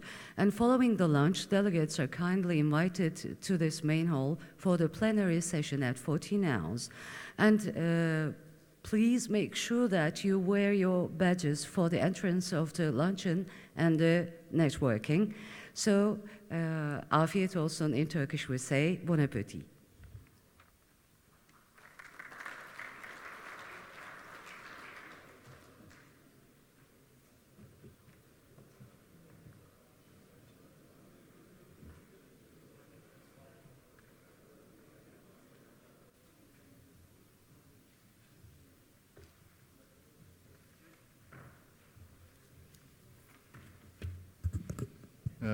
Good afternoon, everybody, and as usual, we will proceed with some administrative things to do, like the roll call. This year it's a bit special because we have constitutional changes that are quite important. There is only one member per country that is entitled to vote. And therefore, I suggest when you hear the name of your country, you go to Andy Mooney, and he will register the name of the voting member of your country. There is a topics list of this afternoon. Thorsten is distributing it just to keep a bit the sequence of the administrative topics of this afternoon. The biggest part of that will be dealt with by Daniel with respect to the constitutional changes. So I received apologies from Slovakia, from Finland, from Austria. Maybe there are others in the mailbox. But when I come to the end of the list, I will ask if there is any other member that I would have forgotten. The important thing is that you give the name of your country association to Andy. So may I first call upon Belgium?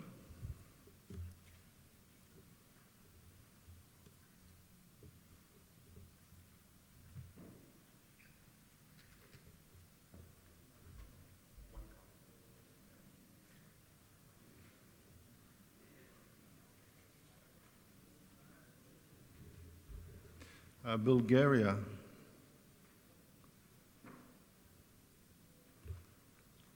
Bulgaria. Okay. Croatia.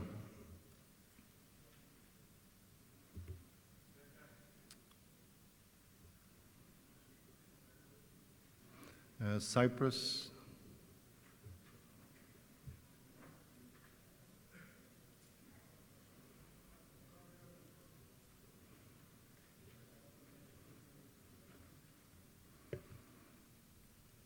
Czech Republic.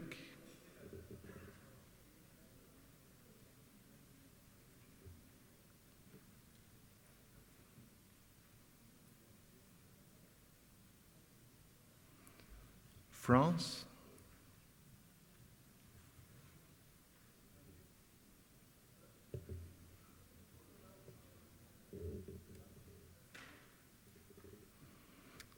Germany.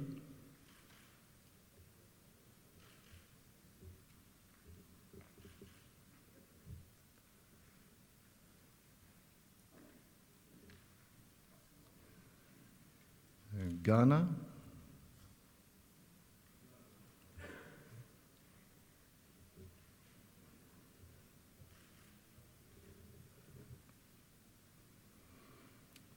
Greece,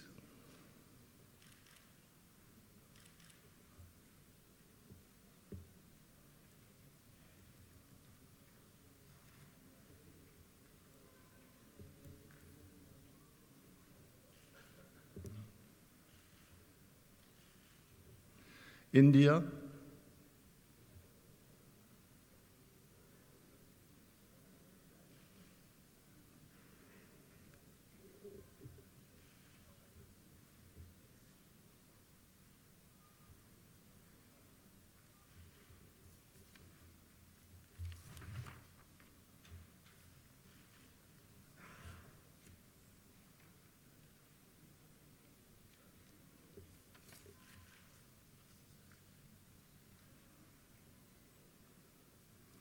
Italy,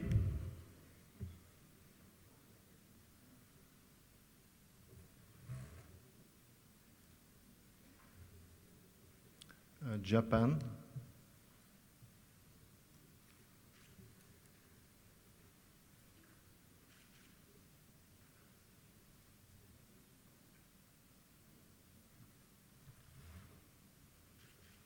Lithuania,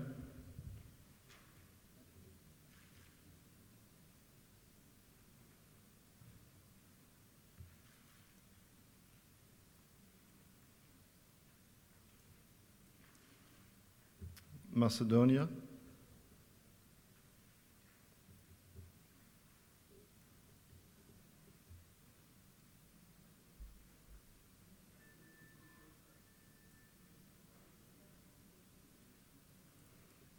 Malta,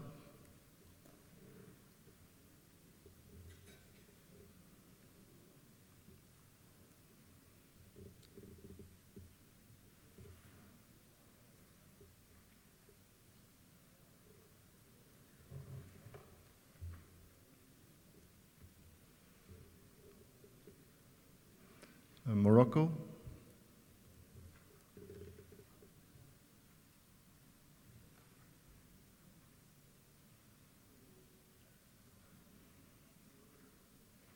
Niger,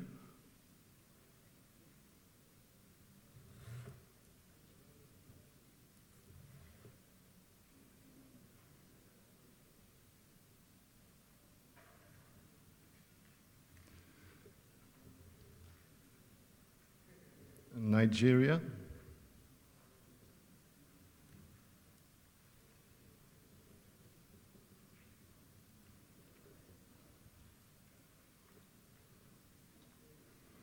Norway,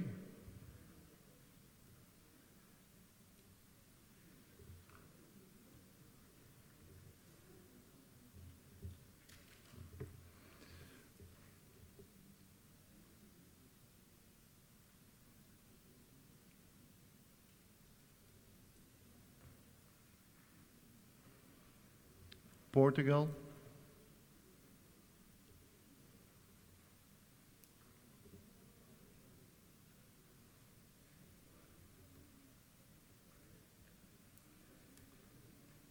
Russia,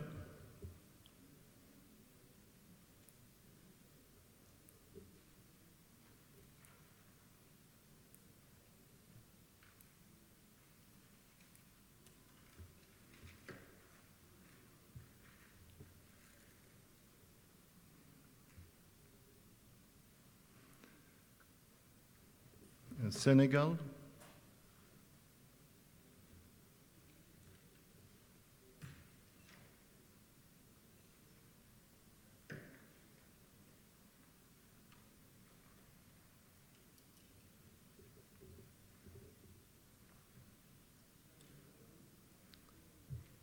Spain,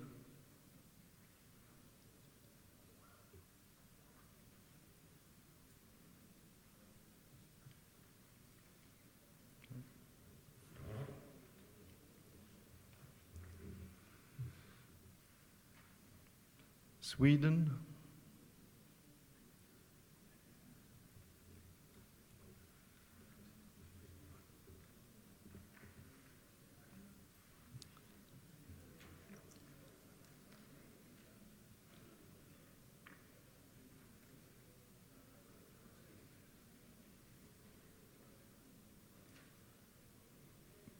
Taiwan,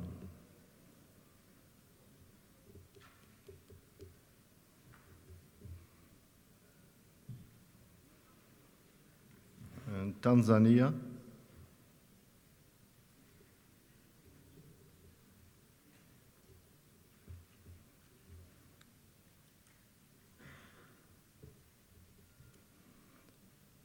Turkey,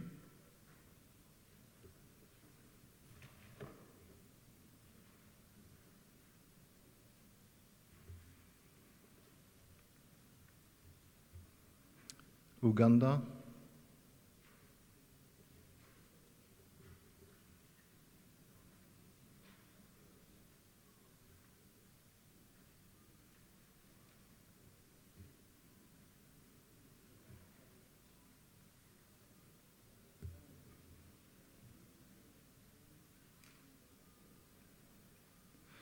Ukraine,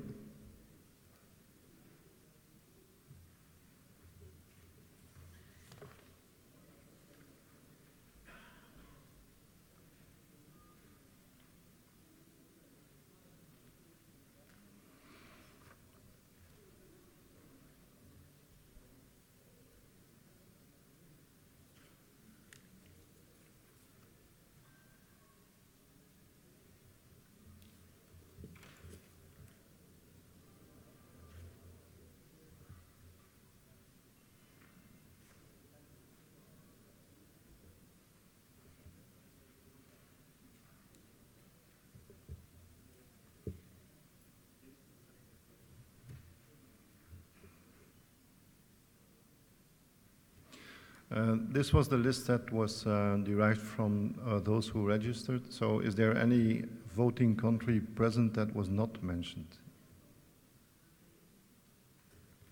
Canada.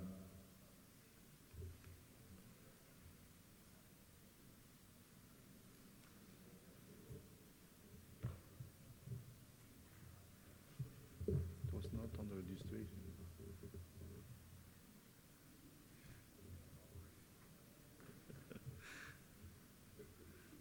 Sorry, Michel.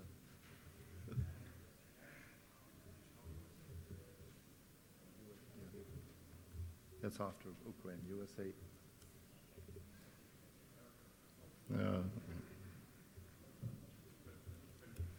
No politics.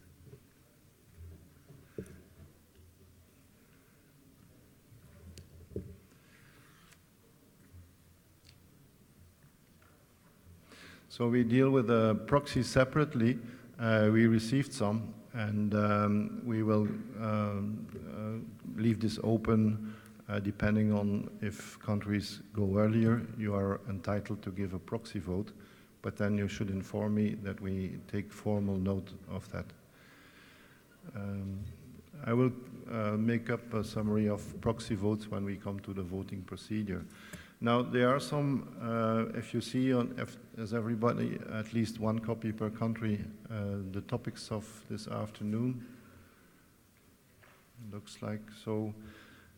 The reports of both the 42nd Assembly and of the Board of Ottawa will go in digital form to all those we listed now.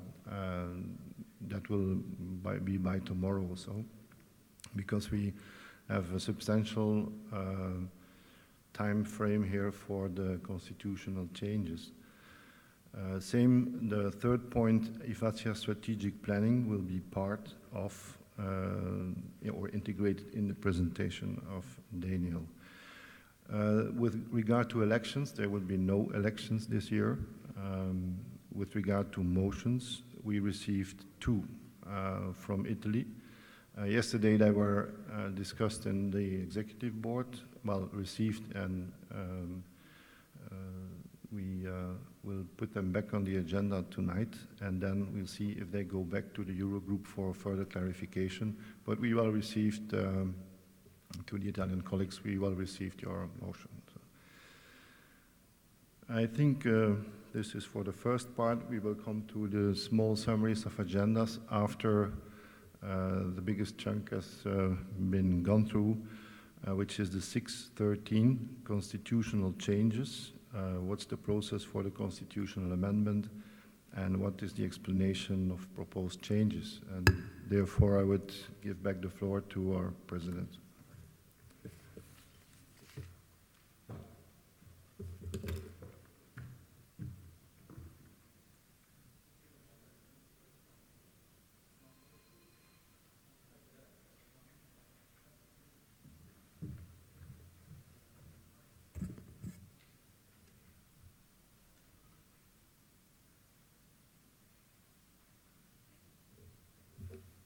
Thank you, Danny.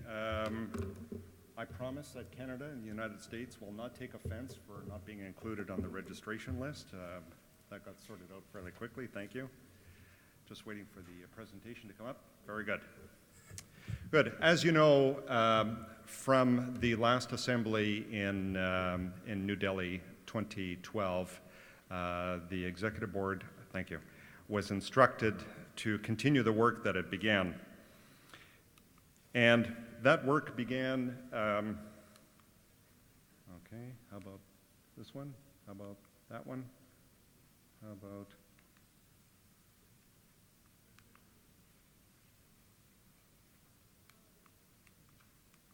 which button should I be pushing? Because I'm trying all 8.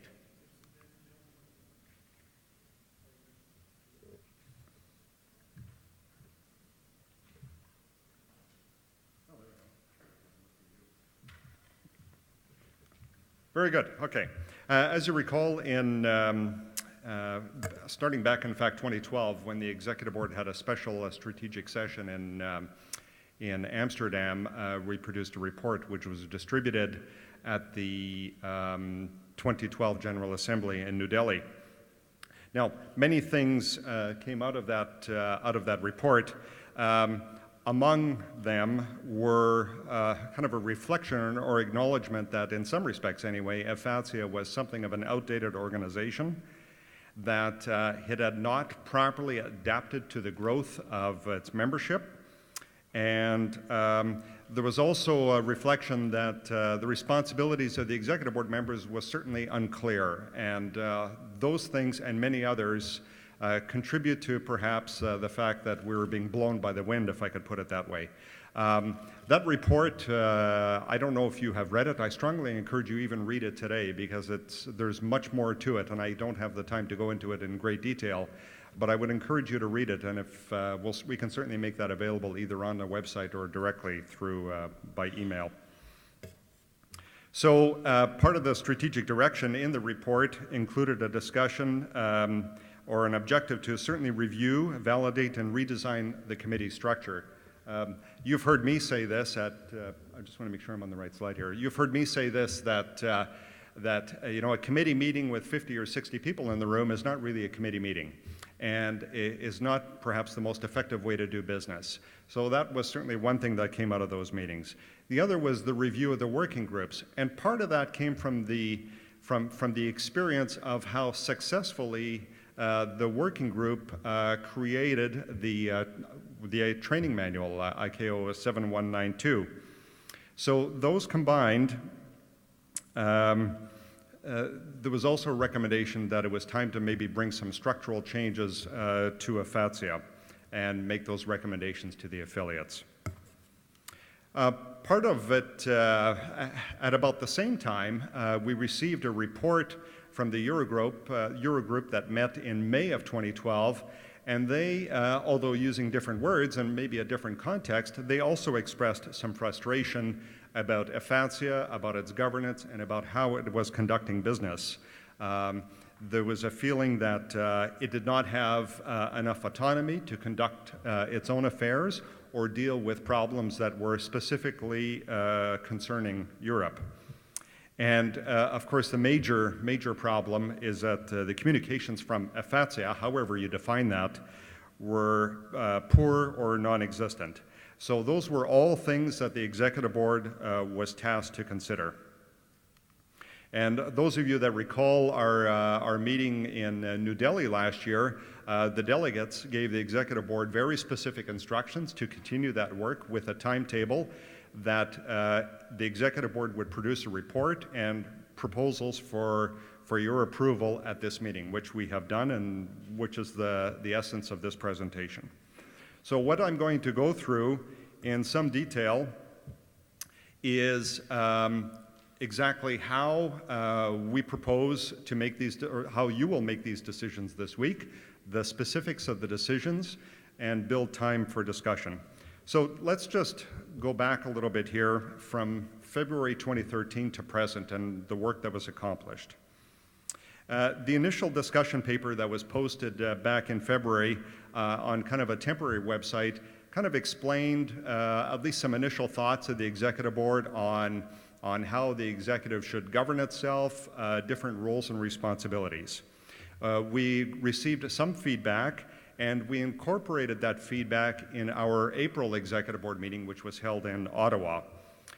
Shortly after that meeting in May, the executive board reported to all affiliates its discussions that took place in Ottawa, as well as its response to some of the concerns and feedback we received from the affiliates.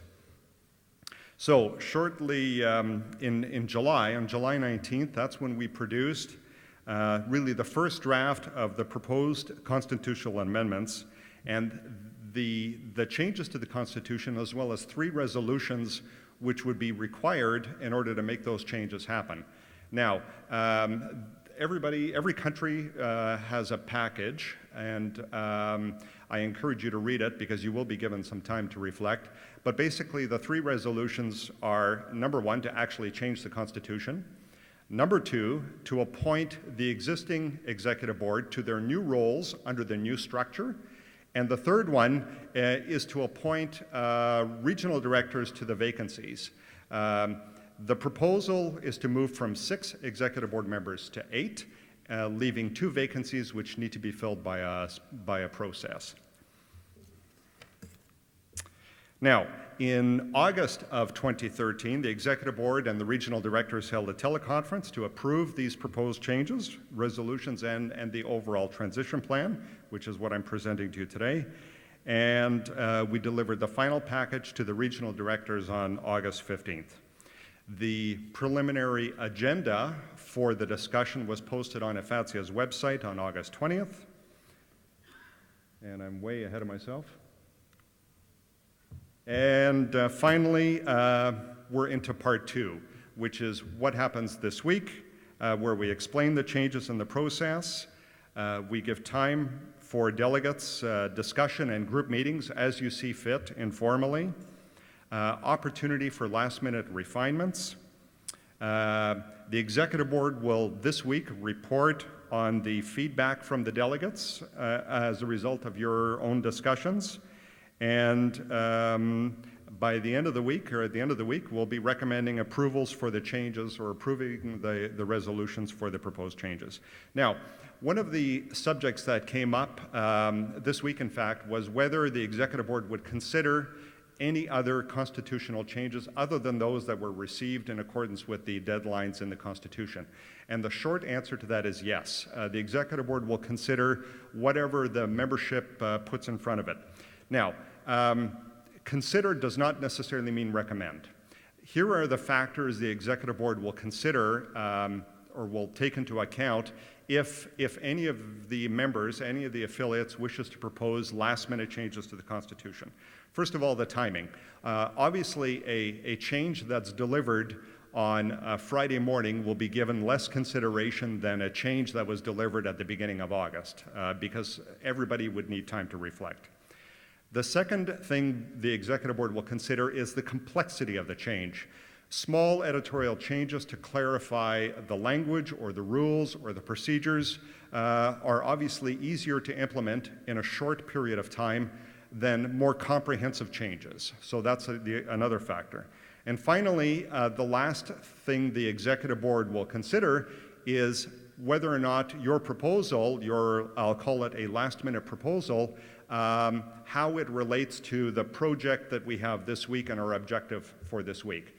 Obviously, a proposal that seeks to clarify or refine the work that the executive board did to this point will be given considerable attention. A proposal that has absolutely nothing to do with what we're trying to accomplish this week may not be given the same level of recommendation. So I would just ask you to keep that in mind. But if there are last-minute proposals, we will ask you to deliver them to the Executive Board. Okay. So the work plan for the General Assembly, and this is the important part with the details, is that on Monday, that is today, I'm going to go through a presentation to explain the changes and the process. Each day, what's on the agenda with respect to those changes. On Tuesday and Wednesday, you will be given opportunity to meet informally in groups or in fact in your regional meetings to talk about what the Executive Board is proposing and think about it and reflect on it and ask questions or whatever it is you need to do. That's really your opportunity to discuss. Wednesday at 9 o'clock in the morning, there'll be kind of a special plenary session where affiliates will have an opportunity to ask questions and discuss with members of the Executive Board the things that are being proposed. So you've got the details in print. You'll have my explanation this afternoon. Tomorrow, you'll be given time to think about it and discuss with your colleagues. And Wednesday morning, you will have an opportunity to talk to the Executive Board about those changes and ask any questions. Wednesday as well at 2 in the afternoon or at 1400 would be the deadline the Executive Board is asking for proposed changes either to the resolutions or any other matter with respect to the structure of the Executive Board. And the reason we've set that deadline is so that the Executive Board has time to prepare its report when it delivers its recommendations to you on Friday. So, the Executive Board also needs a little bit of time to do its work. So if there are any last-minute changes or suggestions, then we would ask that you deliver them to the Executive Board by 2 in the afternoon on Wednesday. At 4 in the afternoon on Wednesday, the Executive Board in a plenary session will report on the proposed amendments, if any, and make its recommendations to the Assembly. Now, Thursday, as you know, is a day off. Friday at 9 in the morning, that's when we receive that's when we would like to receive the nominations for the Directors of Europe and Africa. And those are the two positions that would be vacant under the new structure. So that's when we would like to get those names to the Executive Board so that the resolution can be properly drafted and get the Assembly to appoint those individuals in those roles. So the regions in particular have a bit of work to do from now until then. And at 2 o'clock on Friday, we have a plenary session where you as Assembly members make the final decision with respect to those constitutional changes. So, are there any questions so far about the week and the timing? The agenda is fairly clear. You have the details in front of you. I've given you a bit of an outline. If the agenda changes in terms of the timing, we've set up a special page on the afatsia.org website that you can go to for last-minute updates of our daily agenda. I encourage you to go to the website and make sure that everybody is on the same schedule with respect to the timing. So, are we all clear with that? We don't have a lot of time for a lot of detailed questions, but if there are any, no, I think we're okay. Okay, so let's go through in some detail now the actual proposal from your Executive Board. The proposal has really 4 parts to it. First of all, it deals with not the compensation of the Executive Board, but the composition of the Executive Board. We talk about the election process and the terms of office. We talk about the 2 new key committees that are created through this new Executive Board. And we also talk about a new subcommittee structure. The first key change is to reduce the number of vice presidents from 3 to 1. So that involves confirming the VP roles. It confirms the vice president's role as one of an assistant to the president. You have that language now in the current constitution, but the proposed changes make that even more clear, that the vice president can assume the duties of the president when required and is there to assist the president. And reducing the number of vice presidents from 3 to 1 also makes space, if I could put it that way, for additional regional directors, because if we did not do that, we would have an executive board of 10, which is simply not only probably not affordable, but simply not practical for IFATSIA. In addition, the new executive board under our proposal would make regional directors full elective officers and full members of the executive board. Maybe not all of you are aware of this, but the executive board, although it often meets with the regional directors, the executive board, strictly speaking, is only the president, the 3 vice presidents, the executive secretary, and the treasurer.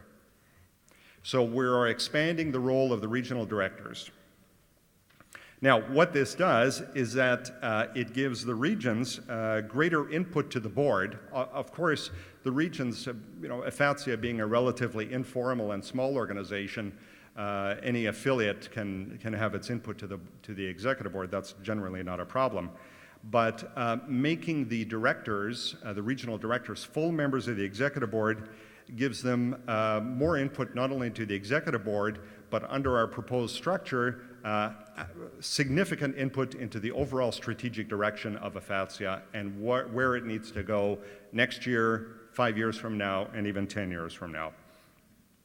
It also ensures a democratic selection of regional directors.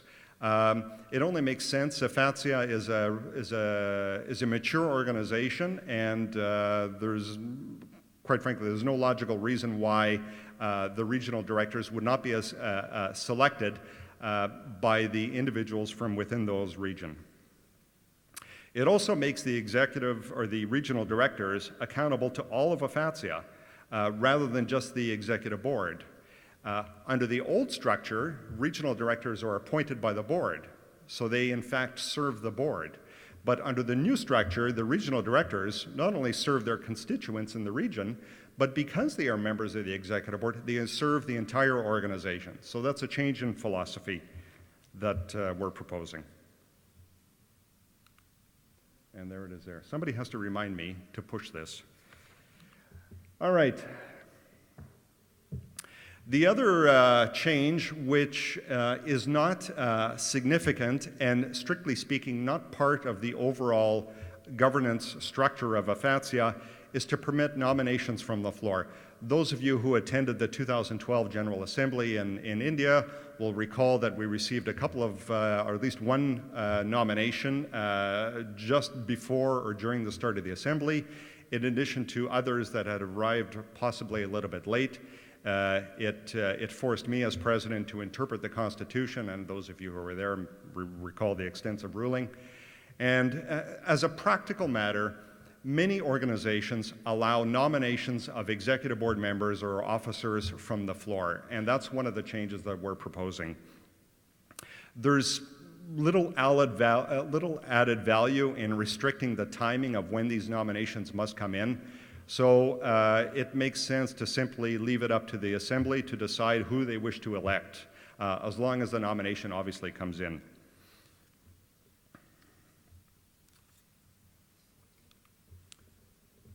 With respect to the election process and the terms of office, it's expected that the regional directors will be selected by their own regions. And in practice, what this will mean is that when the regions meet during the Assembly, they will have an opportunity to nominate their regional director. Now, the official election takes place by the entire Assembly, but if there's only one nomination, then that person would be acclaimed as regional director for that area. If a region is not able to decide who they wish to have represent them. For example, let's say 2 nominations come in, then it would have to be a discussion or it would have to be a vote of the General Assembly to decide who that officer would be. I fully expect in practice that the regions themselves will be able to decide who they wish to have represent them, and I do not foresee the entire Assembly having to make that decision on their behalf. But the mechanism exists if it's required. Now, part of the more mechanical changes is the timing of the elections. We have a principle and a rule, in fact, that only 50% of the executive board can be re-elected at any one time. So you'll recall that in 2012, I was elected as president for a 4-year term, and as were, I think, 2 of the vice presidents, or vice president, and I forget the timing. It was either Andy or Danny.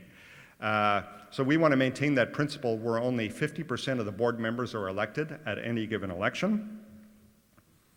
Now, the fact that we're adding 2 executive board members means that we have to adjust that timing and set up some new rules. And of course, the purpose of the 50% rule is that we balance the turnover.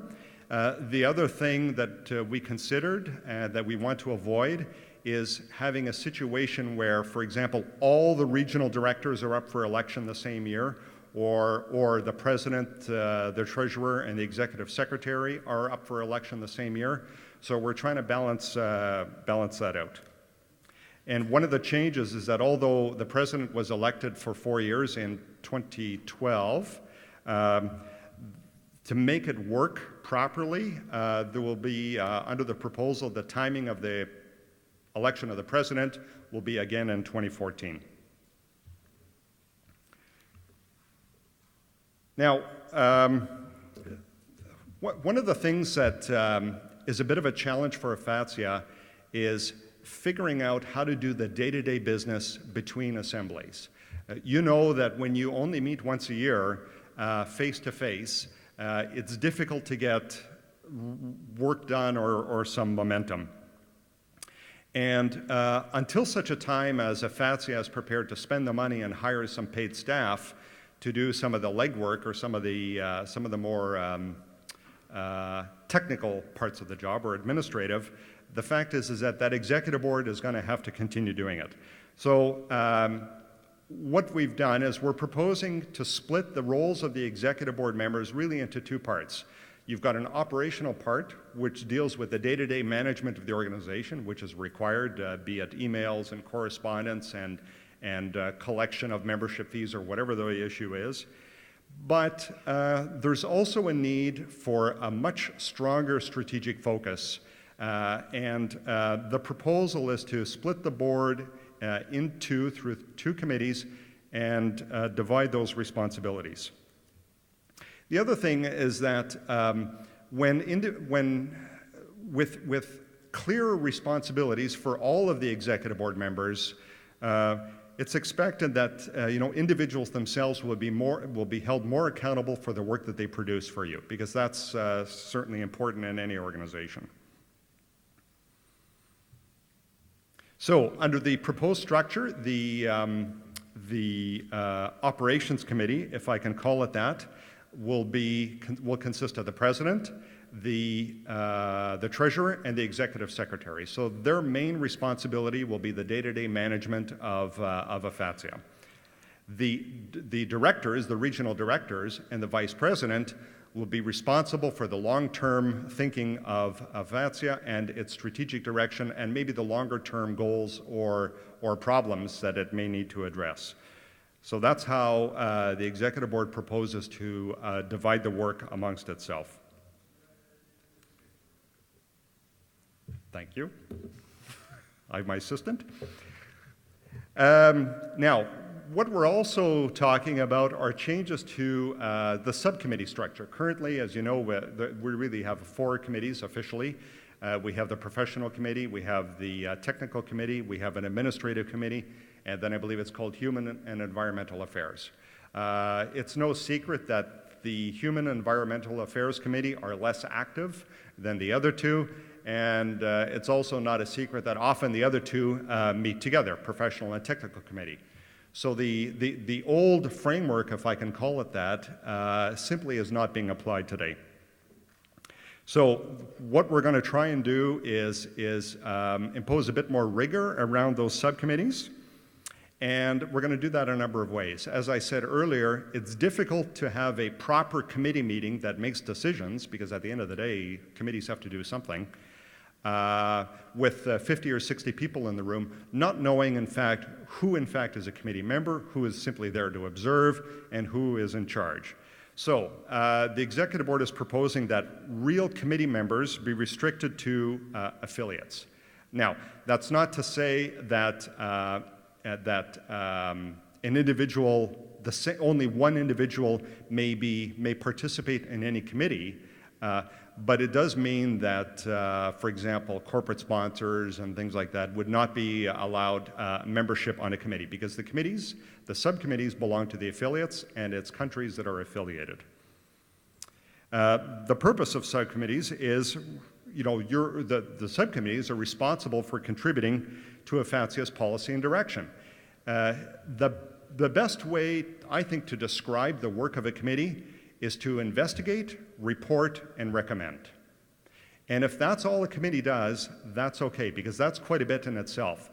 Investigate a problem or an issue, report on it to the Executive Board and to the Assembly, and make recommendations as a result of that report.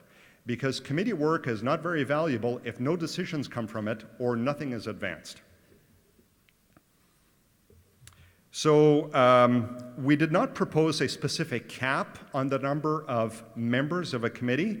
I can tell you personally that I think 50 or 60 is too much. Even at the Executive Board meeting in Ottawa, we couldn't really come to grips with a particular number.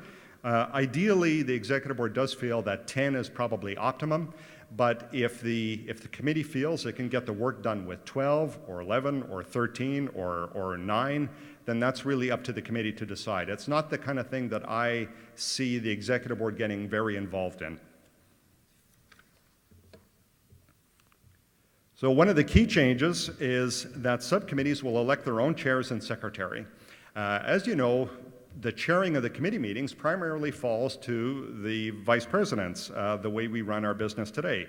The problem is, and you've heard me complain about this in, I think, New Delhi, and you heard me complain about it in Skopje, is that while the Executive Board members are running around chairing committee meetings, the Executive Board itself does not have an opportunity to meet during an assembly.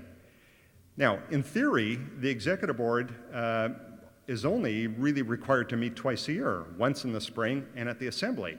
But in practice, what's happened is that the only productive meeting the Executive Board can have is the one in the spring, because in the fall, during the Assembly, the other Executive Board members are often chairing meetings and not available to meet as an Executive Board. So that's one of the things that we're proposing, is that the subcommittees elect their own chair and secretary. There's other benefits as well, and that, quite frankly, it encourages membership participation. IFATSIA cannot run with 6 people. It needs the involvement and the participation and the effort of all the affiliates in whatever capacity they can contribute. And if that means that an affiliate is prepared to assist by chairing the meetings or taking minutes of the meetings, then so be it. That's a wonderful thing. The Executive Board wants the affiliates to get better involved or more involved, and taking a more active role during the committee meetings is one part of it. And quite frankly, there are many people in the room who have a lot of experience either attending meetings or participating in meetings, or in fact chairing meetings and taking minutes at meetings. There's no reason why many of the people in the room could not perform that work anyway. You're all suitably qualified for that. Now, one of the questions that came up is, what do we do about the working groups? Well, the working groups serve a particular purpose, and their focus would be much more narrow than the subcommittee or the Executive Board. And it's our expectation that if a working group is required to research a particular project, report on a particular topic, whatever it is, it can be from A to Z, then the committee that needs that work done is responsible for creating the working group and making sure that that working group accomplishes what needs to be accomplished. So the working groups will actually do some work. And I would expect that working groups could be large or small. It could be as little as 3 or 4 people if it's a small project that requires a minimal amount of work, or it could be 10 or 20 or 15 or however you think is appropriate. Again, it's really up to the subcommittees to decide. But the important piece is to separate the organization of the work from the work itself. So are there any questions at this point? There will be a question and answer session on Wednesday morning, I said, but if there's anything up to this point that wasn't entirely clear.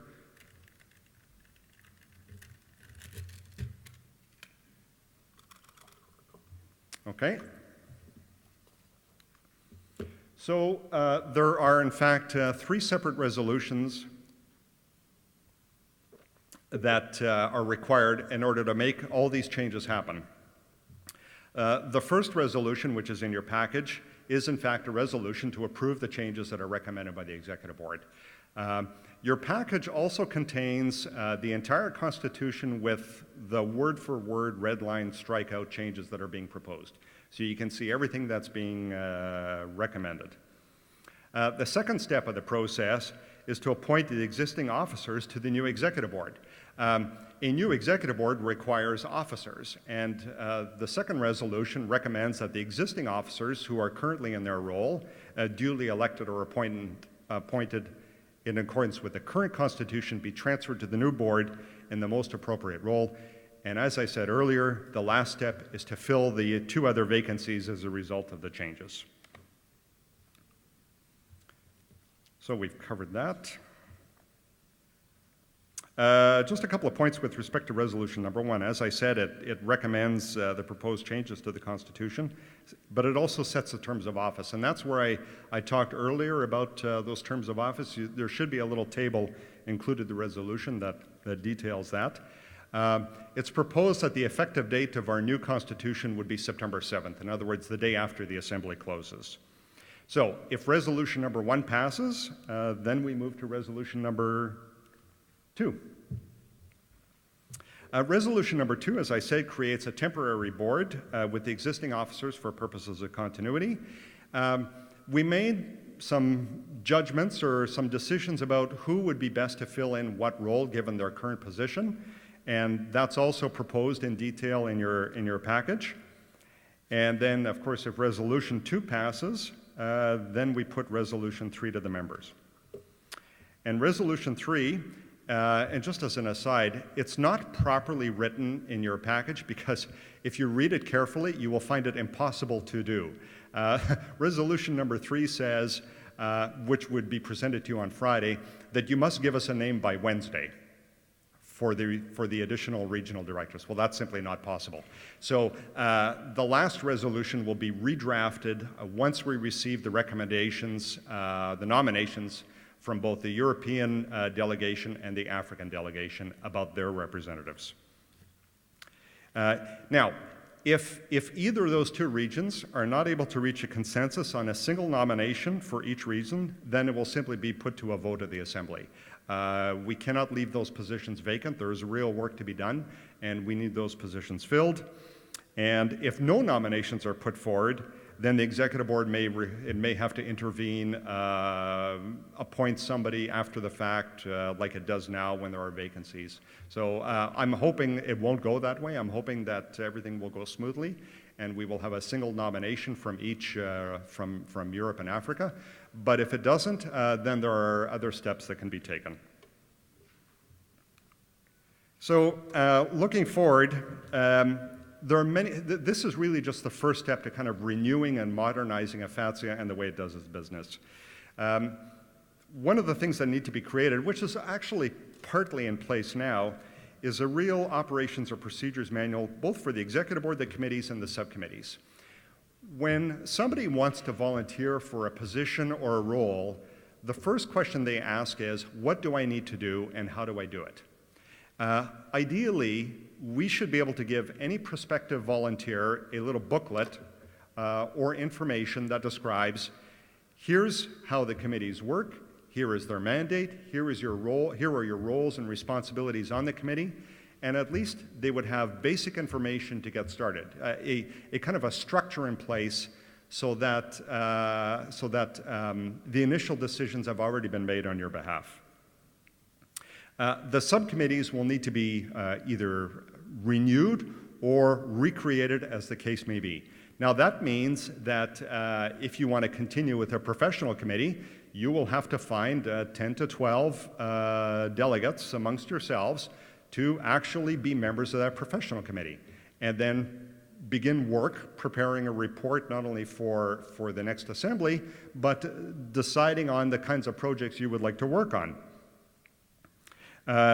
We also need to formalize the terms of reference for the permanent committees, that is the Operations Committee and the Strategic Committee, as well as the subcommittees. So this is more work that must continue and will have to be done before the next assembly, and hopefully much earlier, in fact. But we're building many things from scratch, and this is where your input can be invaluable. We will have to make some rules about how to fill vacancies on some of the subcommittees. You know, should they be elected? Should they be appointed? You know, the changes that we're proposing create all kinds of questions as a result, and there's much thinking and more work to be done there. And finally, we have to provide kind of the systems or the tools to allow a better communication outside of the General Assembly. My own personal experience is that email is certainly valuable, and we can send short messages fairly quickly and send documents.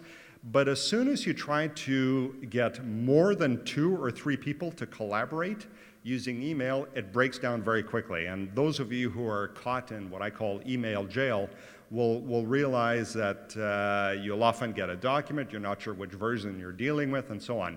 You know, there are many online tools that can help, and that's something that certainly we'll investigate. But the idea is to make sure that you can be as productive as possible outside the General Assembly, because that's where the work really has to get done. And of course, there's many more things as a result. Now, what will make sure, you know, how will we know whether we're successful or not? Well, one of the ways to measure that is greater member involvement, initiative, and effort. As I said earlier, it doesn't matter what your executive board looks like, or who's on it, or how many people, or the structure. The fact is the executive board cannot do it all, nor should it do it all, because EFATSIA does not belong to the executive board. It belongs to the affiliates. It belongs to the members. So the members, you and I, we all have to participate greater to ensure EFATSIA's success. The role of the executive board, on the other hand, is to make sure that individual affiliates have the information they need, to make sure that the subcommittees and the structure is in place to allow the work to get done. You could say, I don't particularly like the analogy, but you could say the executive board is kind of an orchestra leader. But, you know, at a minimum, the executive board's role is to remove barriers to progress. The other thing that, that needs to be considered are the expectations of the affiliates clear and realistic.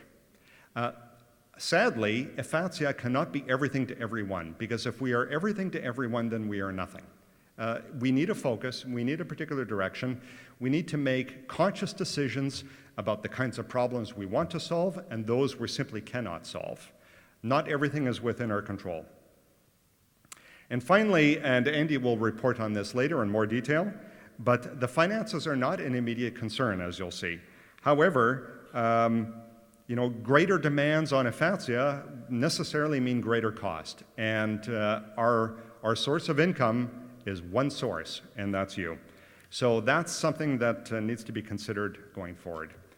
And at that point, really the rest is up to you. I'll be around, of course, the assembly this week if you want to speak to me individually or if you have any questions. And I will turn over, I see a question from Kostas. Yes, sir.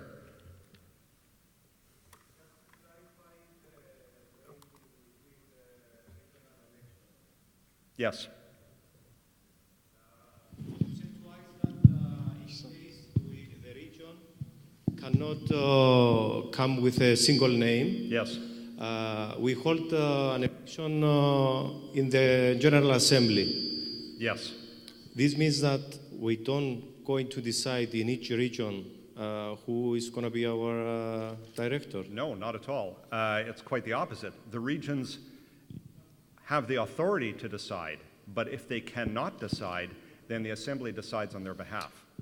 They cannot decide in what way. It means that they cannot come with a single candidate? That's correct. I think this is not what we had in mind, Daniel, about the way we hold the elections.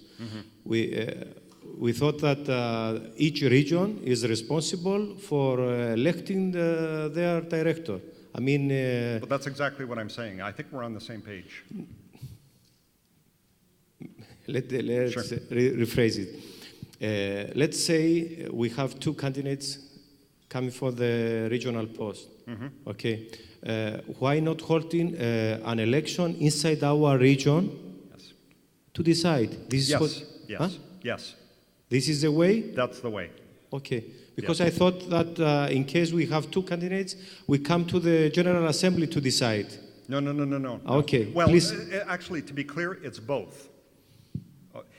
I expect that in your regional meetings, you will have a discussion amongst the members of that region and make a decision as to who the one nomination is to be put forward to the General Assembly. So within your regional meeting, you may have 2 or 3 people who are interested. I would expect that within the region, you would have an election.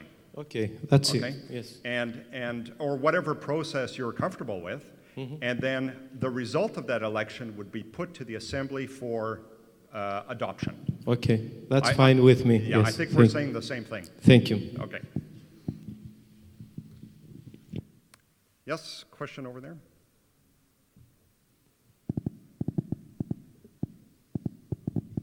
Yes, sir.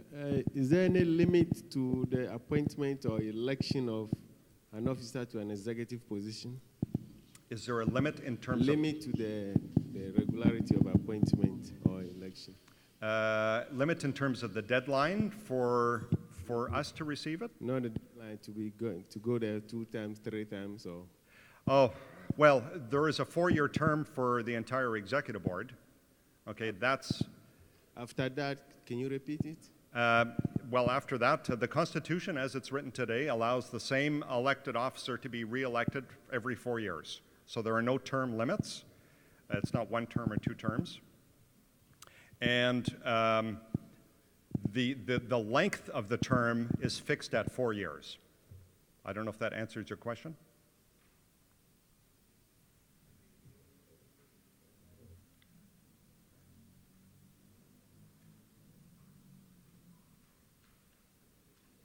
Is that okay? Okay. Question?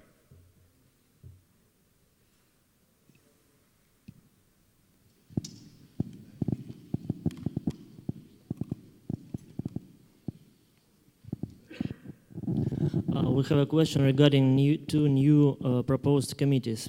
Yes. Strategic and operations. Yes. In your perspective, or IFATSA new perspective, what will be the new exact responsibilities of these 2 new committees? Well, very roughly, because we haven't spent days and days and days drafting specific terms of reference. But the best way to describe it is that one committee, the Operations Committee, deals with the day-to-day management of IFATSA. And that includes getting the correspondence that comes into the IFATSA inbox, making sure the website is updated as frequently as required, dealing with correspondence from other organizations, applications for membership. There's a whole range of things that need to be done just of an administrative nature. And because IFATSA does not have any paid staff or an executive director, somebody must perform that role. And it makes sense that the 3 officers who who mostly have that role today, be it the treasurer and the president and the executive secretary, continue in that capacity. The other piece, the other part, the strategic committee, I'll admit that's considerably more nebulous. But I would hope that when the 4 directors meet with the vice president, that they spend their time thinking longer term and pondering what IFATSIA needs to do next year on any subject, or the year after that, or the year after that. And the range of subjects is quite wide, actually. You know, what does IFATSIA need to do to better improve the communications with its members? What does IFATSIA need to do to build its membership over the long term? What relationship should IFATSIA have with either air navigation service providers, the ITF, the ETF, whatever? It really doesn't matter. And in fact, that committee has the much tougher task. That's a much more difficult kind of work. As a starting point, though, that committee should really review in detail and together the work that was done in March of 2012 with the strategic review that began then, because there are many ideas for work that could be done. However, it's impossible for the executive at this stage to detail exactly what you should do. I would prefer that the 4 directors and the vice president make that decision themselves and then make some recommendations to the entire executive board. Long answer, short question. I don't know if I answered it.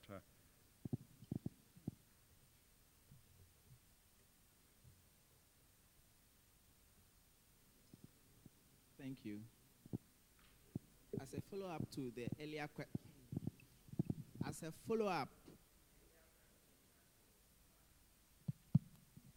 I'm sorry, I can't hear you. I'll just give you a mic that works.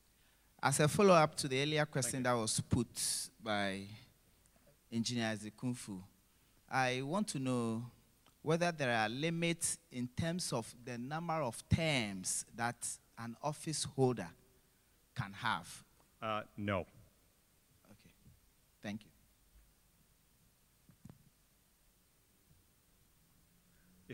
Yeah, well, as Andy says, as long as they do good work, they can keep their job. Because their own members will have something else to say about it.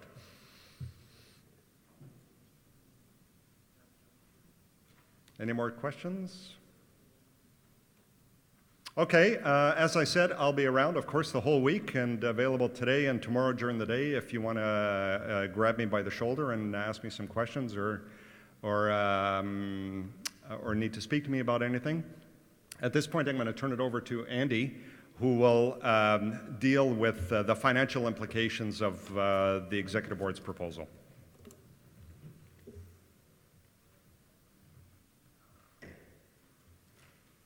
How do I move? Oh, yeah, did you give me the... Yeah, they put it.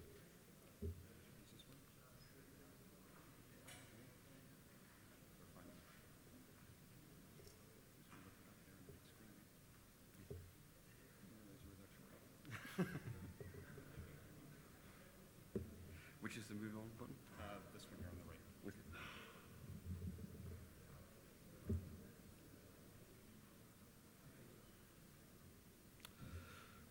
Okay, thank you. I've prepared a short presentation, and hopefully that will be some help in understanding the proposal in terms of its financial implications. I outline in this slide an extract of information from the annual reports. As you'll see, at the end of 2008, the net cash in the bank held by IFATSIA was €20,000, which was around about the same level as it had been when I inherited the treasurer role in the end of 2006. In subsequent years, you'll see that our net wealth as an organisation has increased, such that by the end of 2010, it was in excess of €40,000 money held by IFATSIA. It did go down very slightly in 2011, and again it dropped a little in 2012, but that was because we had some extra additional expenditure over and above what would be normal, which I'll touch on in a bit more detail in a moment. So typically an executive board meeting, it very much depends on the venue, whether we're in Europe or whether we're further afield. But as a rough guide, we look at a cost which is travel, accommodation, meals, and so on, of between 6,000 and 8,000 euros each year.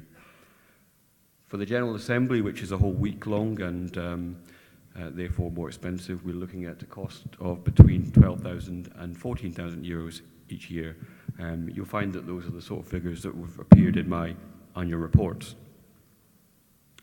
So based on those numbers and using a sort of fairly pro rata analysis, we estimate that the approximate cost of the proposal with 2 additional board members will be around 5,000 euros for each year. There's a few special factors I want to mention. One of the reasons why our wealth improved was that we did have some additional income. One of the factors was in the early part of the SGA activity, the work orders provided for an admin charge, an additional levy. That no longer applies, but that was quite a good arrangement while it lasted. 2010, we had an additional executive board meeting because we had to decide on a change of venue for the Assembly due to the political developments in the country that we had planned to go to. The executive board needed to take a decision on whether we would proceed with an assembly in the country we had originally expected. It was a very key decision to take, and it was necessary we did that face-to-face. Therefore, we had a very short one-day meeting, but that did have additional costs, primarily travel. And again, in 2011, after the appointment of Daniel Belay, having taken over from Ivan Ulet, who stood down at the end of 2010, once again, we had a special board meeting to smooth the transition to the new officers. And again, that was an additional cost, which we've been able to accommodate within our budget fairly effectively. More significant expense was in 2012. You all know that we did a strategic planning workshop. We took the output of that to the Assembly last year, and that's the basis on which we've then gone away and done further work, leading to the proposals you see today, both in terms of the travel and the venue and the fact that that was facilitated by a professional who produced a report for us, which was very good work. That was quite a significant one-off cost, but very much work worth doing. As I reported to you last year at the Assembly, we have not invoiced corporate members for the last couple of years. We really need to relaunch what we provide for corporate members. You know that we had some difficulties with the old website. We do now have a new website, as I'm sure you all know or should know. And it is our intention that we'll use that new website as a platform to provide a new set of information for corporate members, enable them to advertise their services to IFATSIA members, and on that basis that we would be proposing that we would reinstate the corporate levy, which would then again bring us additional income, and that additional income should be sufficient to fund these additional board members that we are proposing to introduce. So in terms of our net wealth, I discussed on the second slide the fact that our wealth is fairly good at the moment in terms of reserves. For an organisation of our size, you could probably consider that you want 20,000, 25,000 euros, something like that, in the bank for a rainy day in case something unforeseen happens. But really, at the levels of about 35 to 40,000, it's probably more than we can reasonably justify. And really that would lead us to consider a number of options that we would have to bring to you as an assembly. Perhaps we should reduce the fees, and that might be popular, but it doesn't help us do more work. And maybe we should do more work, but what would that work be? We're not just going to spend money for the sake of spending money. A third option, and again probably not one that I would recommend as Treasurer, is that we give you some money back. So we do believe that we should propose a new fee structure at some point in the future, but that shouldn't be a debate that we have at this Assembly that really takes away the focus from the structure and organisation that we think is the key decision this year. So it's something that we may talk about in the future, but it's not appropriate to have that debate this week.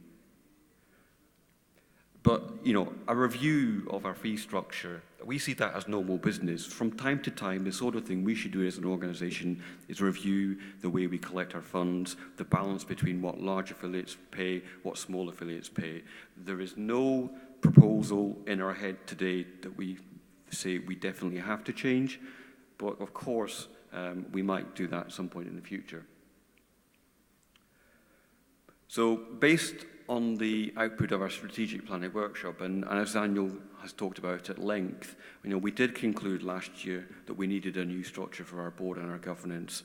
We discussed that with you at last year's assembly, but clearly any proposal needs to be affordable.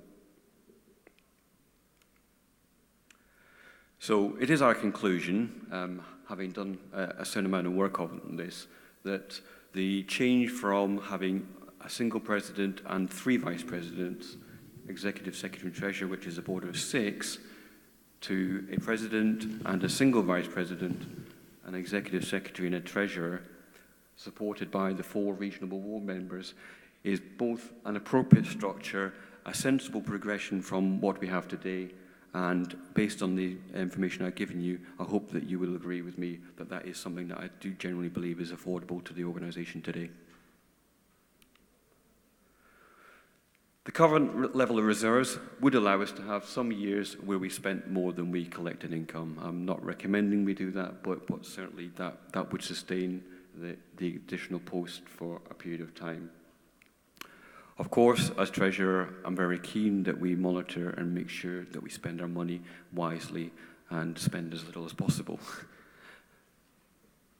The new structure reflects the fact that as an organisation we continue to grow.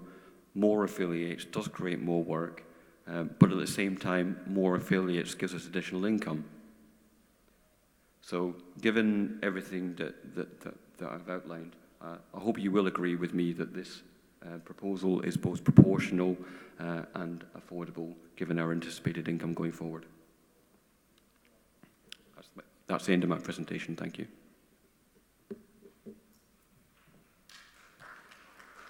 Thank you, Andy. Are there any questions? I think we should always have a Scottish treasurer. I think that's always beneficial, right? Are there any questions for Andy? Feel free to go ahead. If not, what's next on the agenda?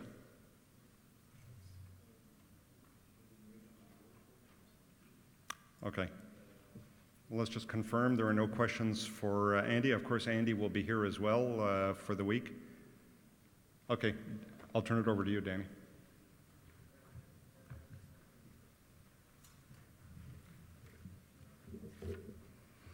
So with regard to the roll call, I see that members of Taiwan are there. Is that correct? The Taiwan delegation, could you please send forward your voting member to pick up the package and give your name to the treasurer for the roll call? So if you can come to give your name. Then there is also, with regard to point 813, we have prospective of new member associations. We will forward to you a proposal from the executive boards for various candidates. And we have on the list Mongolia, United Arab Emirates, Serbia, Pakistan, Montenegro. But I think there are 2 of the organizations here in observer status present. And so I would like to give them the opportunity to quickly introduce their organization with regard to Serbia and the United Arab Emirates. So could I first ask the colleague of Serbia to very briefly introduce your organization?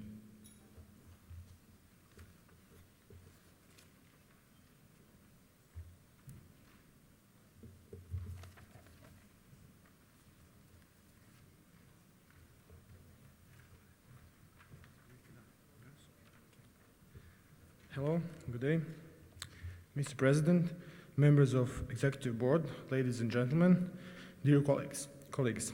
I was given the honor and satisfaction to address to you on the occasion of IFACEA General Assembly.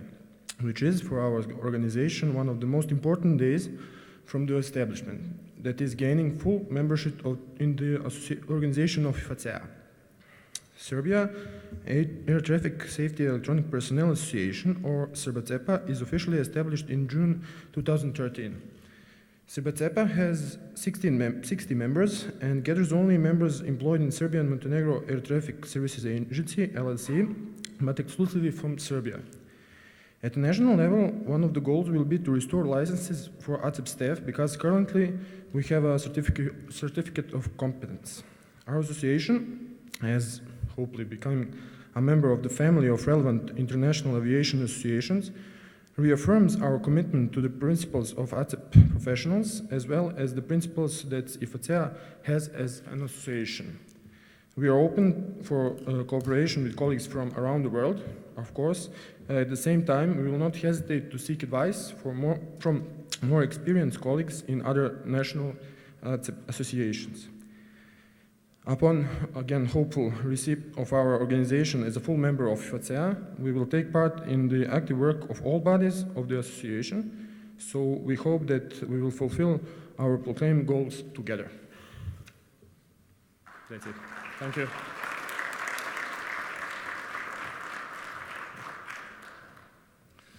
So because our colleagues will leave before Friday, probably because of time constraints, we will propose on the agenda of the Executive Board to bring this for vote on Wednesday. We have an opportunity, as we have a plenary meeting.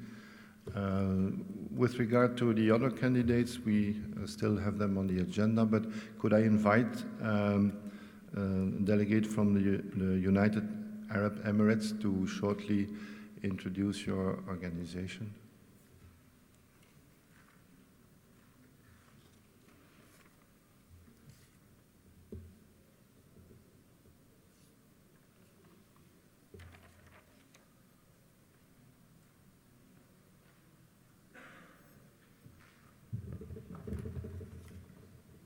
Hello and good afternoon. Mr. President, Executive Board, affiliates, ladies and gentlemen. I'm here today. I'm not going to give an extensive speech, but just basically a brief overview of our position. For the last 3 years now, since our very first inaugural attendance in the Paris 2010 Assembly, we were very encouraged by what we saw and what we heard. We took the message back to our country, and we spread the word about the good work that's been done here. It was very well received, I have to say, and since that time we've built progressively towards developing our own association. As I say, it's taken the 3 years to do that. However, we're now at a state of maturity where we'd like to take the cause further.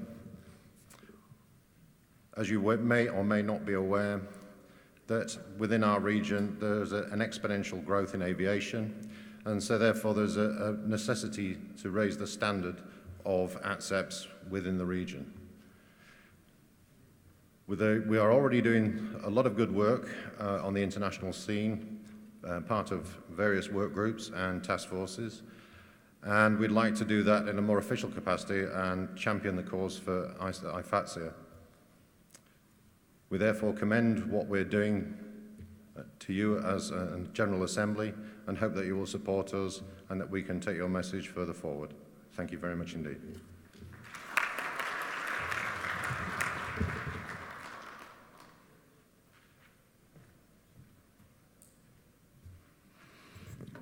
Thank you. Since we are still under the old constitution, if I may call her like that, we continue the agenda items in the same way. With regard to the relations with other bodies, that will be reported on Friday, because there are still a lot of topics to be dealt with. There's a question.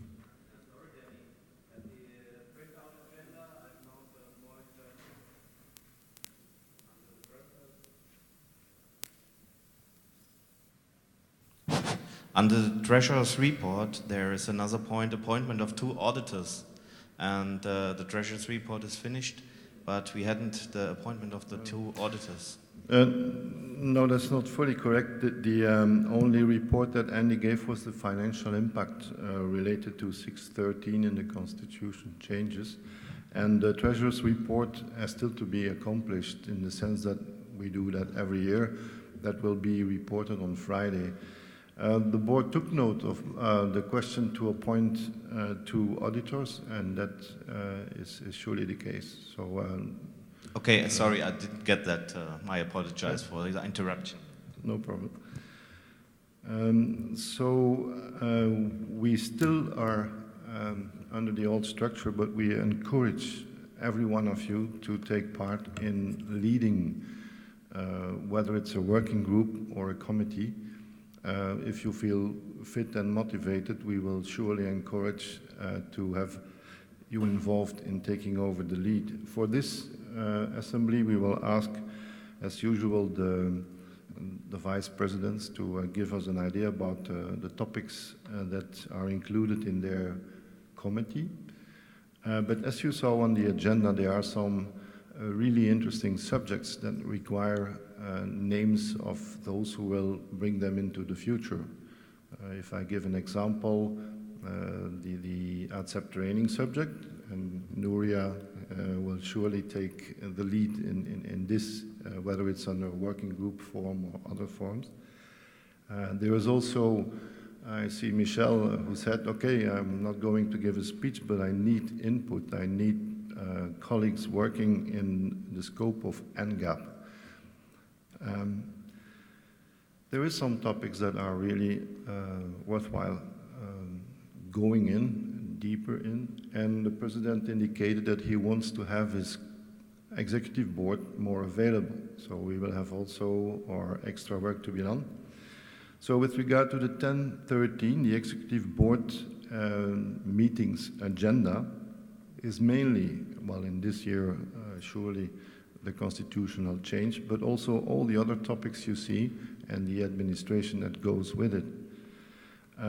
As far for the professional, technical, human and environmental, administrative, there is no specific request for the human and environmental committee, but for the other committees, I would invite the vice president just to give a brief overview of what's on the agenda.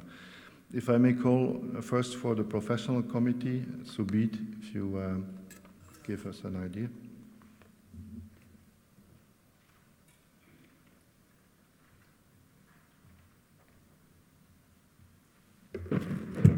Good afternoon, everybody. This is my first assembly as a vice president coming here, and it's nice to be with you again. We were there together in 2012 in India, and now here. And regarding the two committees which are there tomorrow, we have got the regional committees which are there in 10:30. Mr. Sanjeev from Asia Pacific region is not there. So we will look after that at 10:30. The room will be decided. And we just now had a discussion that the regional committees, that is the America and Asia, will sit together in one room and do our discussion, especially what Daniel has said. We have a lot of responsibilities from the region to give our feedback regarding the constitution changes that has been proposed. We'll bring our report to this assembly, and then if everything goes well and everybody agrees to the changes in the proposal, then that will be the recommendations, and then we have a change in the constitution. Regarding the committee sessions, again, it has been decided yesterday in our executive board that the professional committee and the technical committee will be sitting together tomorrow at 2 o'clock. And we have a number of agendas. If you see in the last page, the NGAP ICAO and the definition of ADCEP, ADCEP promotion on global level, ADCEP competence and liability, impact of CNS and new concept of operations for ADCEPs. We have 3 presentations on this. One will be from Theodore, and regarding the ICAO thing, we'll be expecting something from Michelle. And as said by Danny, Noria will be talking about the training part, and then we will have a discussion on the competency and liability. And Whatever is the discussion, whatever is the recommendation, we will again bring to this plenary session. Thank you for so far.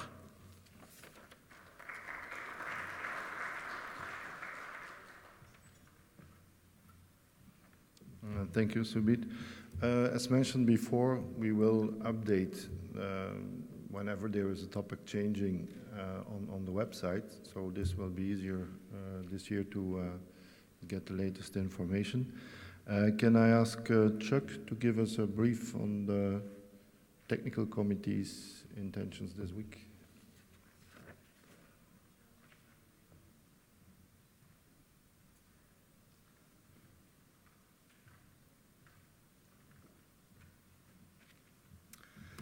Good afternoon, colleagues, delegates, brothers and sisters. It's good to see you again. So as Subit alluded to, the technical and professional committee will be a combined function, and Subit did go through the topics for discussion and presentation. Theo Karitsis will be making a presentation on the impact of CNS and the new concept of operations for ATSEPS. So that'll be very interesting because things are changing and our environment is not static, it's dynamic, and we need to change along with that.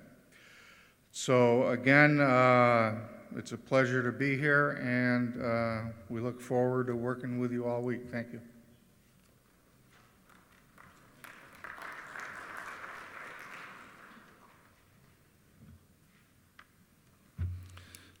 Okay, so if there are any topics that you feel are really missing, you can always forward your suggestions to the executive board, because we will have a short meeting at least every day. So. May I ask Theo to give a brief on the admin committee?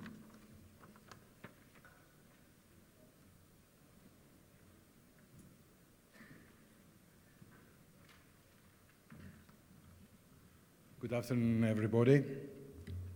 The administrative committee will work on Wednesday afternoon at 2 o'clock. Wednesday afternoon. The room number, as with the other committees, will be announced by our hosts, the SETPA. And our main items will be the magazine, the future of the magazine of NAVER, and related issues with public relations and any ideas that you can think of. That's all. Thank you.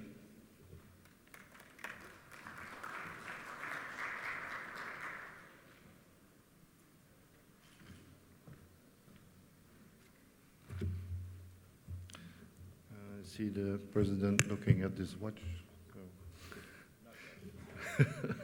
Okay, so we will, before going to the regional directors' agendas, maybe get all the rest of the points in summary.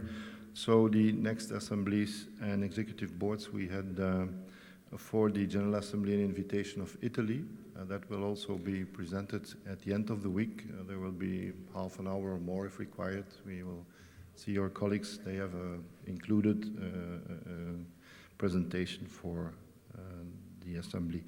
For the executive board meeting, there were two proposals, one in Kathmandu in Nepal and the other in Prague.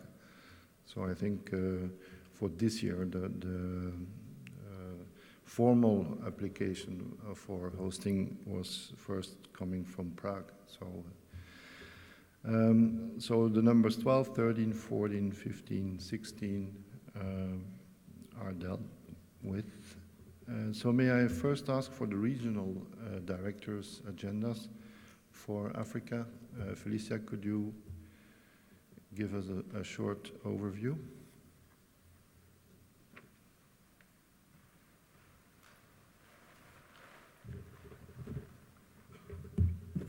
Good afternoon, Mr. President, members of the Executive Board, fellow ASEP.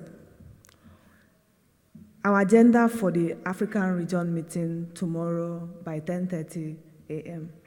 First, we are going to discuss on the constitutional amendment through the passage of the 3 resolutions. The second on our agenda is way forward for the African assets. The third one is the nomination for the African Regional Director, and then any other theme that comes up during the meeting. We are to meet at a room that will be announced later tomorrow morning. Thank you.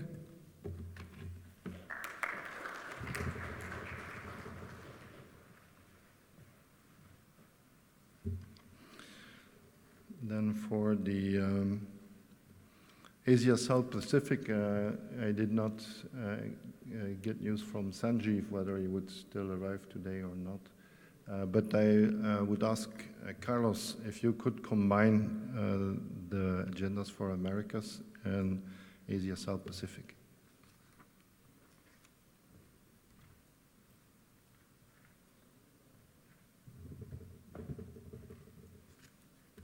Good afternoon, Mr. President, Executive Board, fellow ATSEPS affiliates.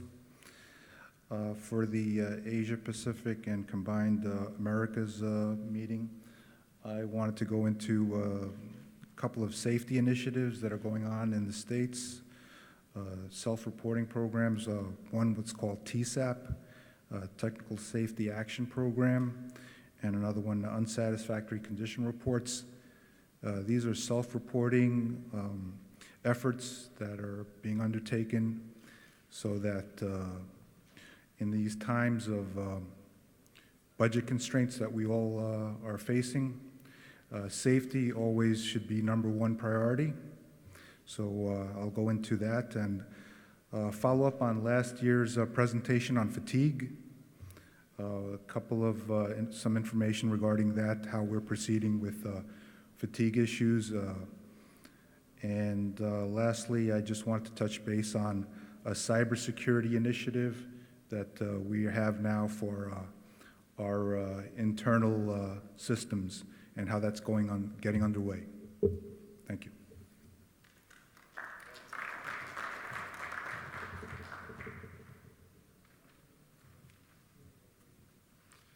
Thank you, Carlos. And then we have still a full 5 minutes left for our Director Europe. Thorsten, welcome.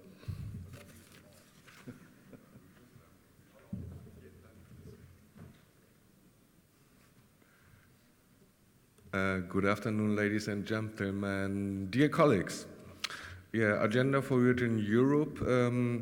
I forwarded a draft agenda already prior to the General Assembly, so the main points should be clear. For sure, also we will discuss on the change of constitution and the change process, the nomination of a name for the post as Regional Director Europe, if then the Assembly will conclude on Friday on the resolution 1 and 2. And yeah, then I think we had a very successful meeting in June in Italy. Thank you again to IFSA for hosting this one. And we touched several issues on fully 2 days meeting.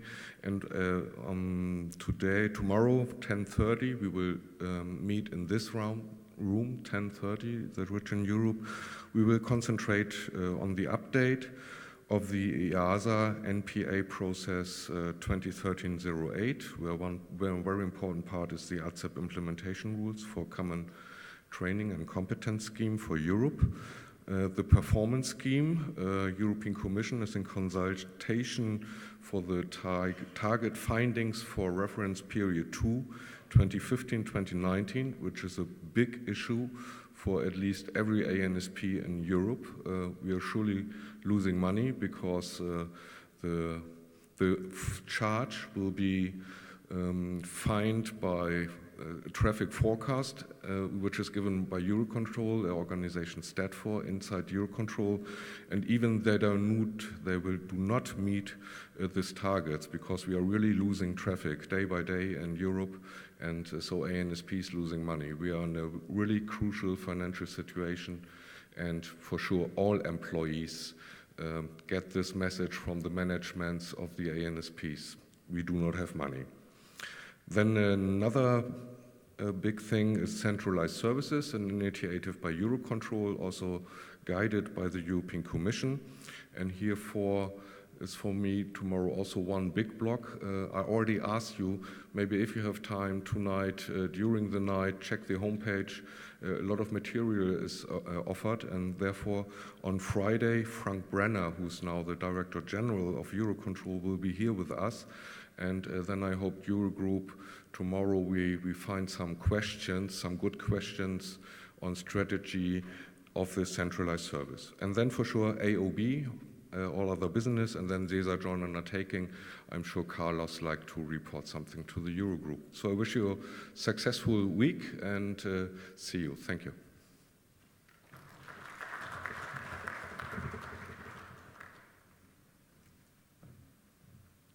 So that was only 3 minutes. So that gives you the two to see if there is any other questions or final remarks. So Daniel. Just to let everybody know that the package that you picked up just before we began the plenary session this afternoon has been posted on EFATSIA's website, as well as an electronic copy of my presentation. So if you want to go back and refer to it, it's available on EFATSIA's website, and I encourage you to go there. The other small request is that the committee chairs and regional directors, if you want your the times of your meetings posted on EFATSIA's website, because we have a special page set up just for the assembly and where to meet, you'll have to let either Andy or I know in writing where and when, and we'll make sure that that page gets updated for the benefit of everybody. Thank you very much, and that's it. Enjoy your coffee break. Oh, sorry. I'm sorry. Yes. Oh, the coffee break is next door. It wasn't a question, it was an instruction. Is that right? Yes. Okay.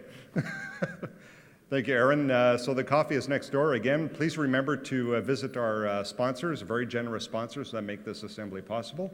And more formally, I wish you a productive and useful regional and committee meetings. And we will see you Wednesday morning at 9 o'clock or around the hall. Take care.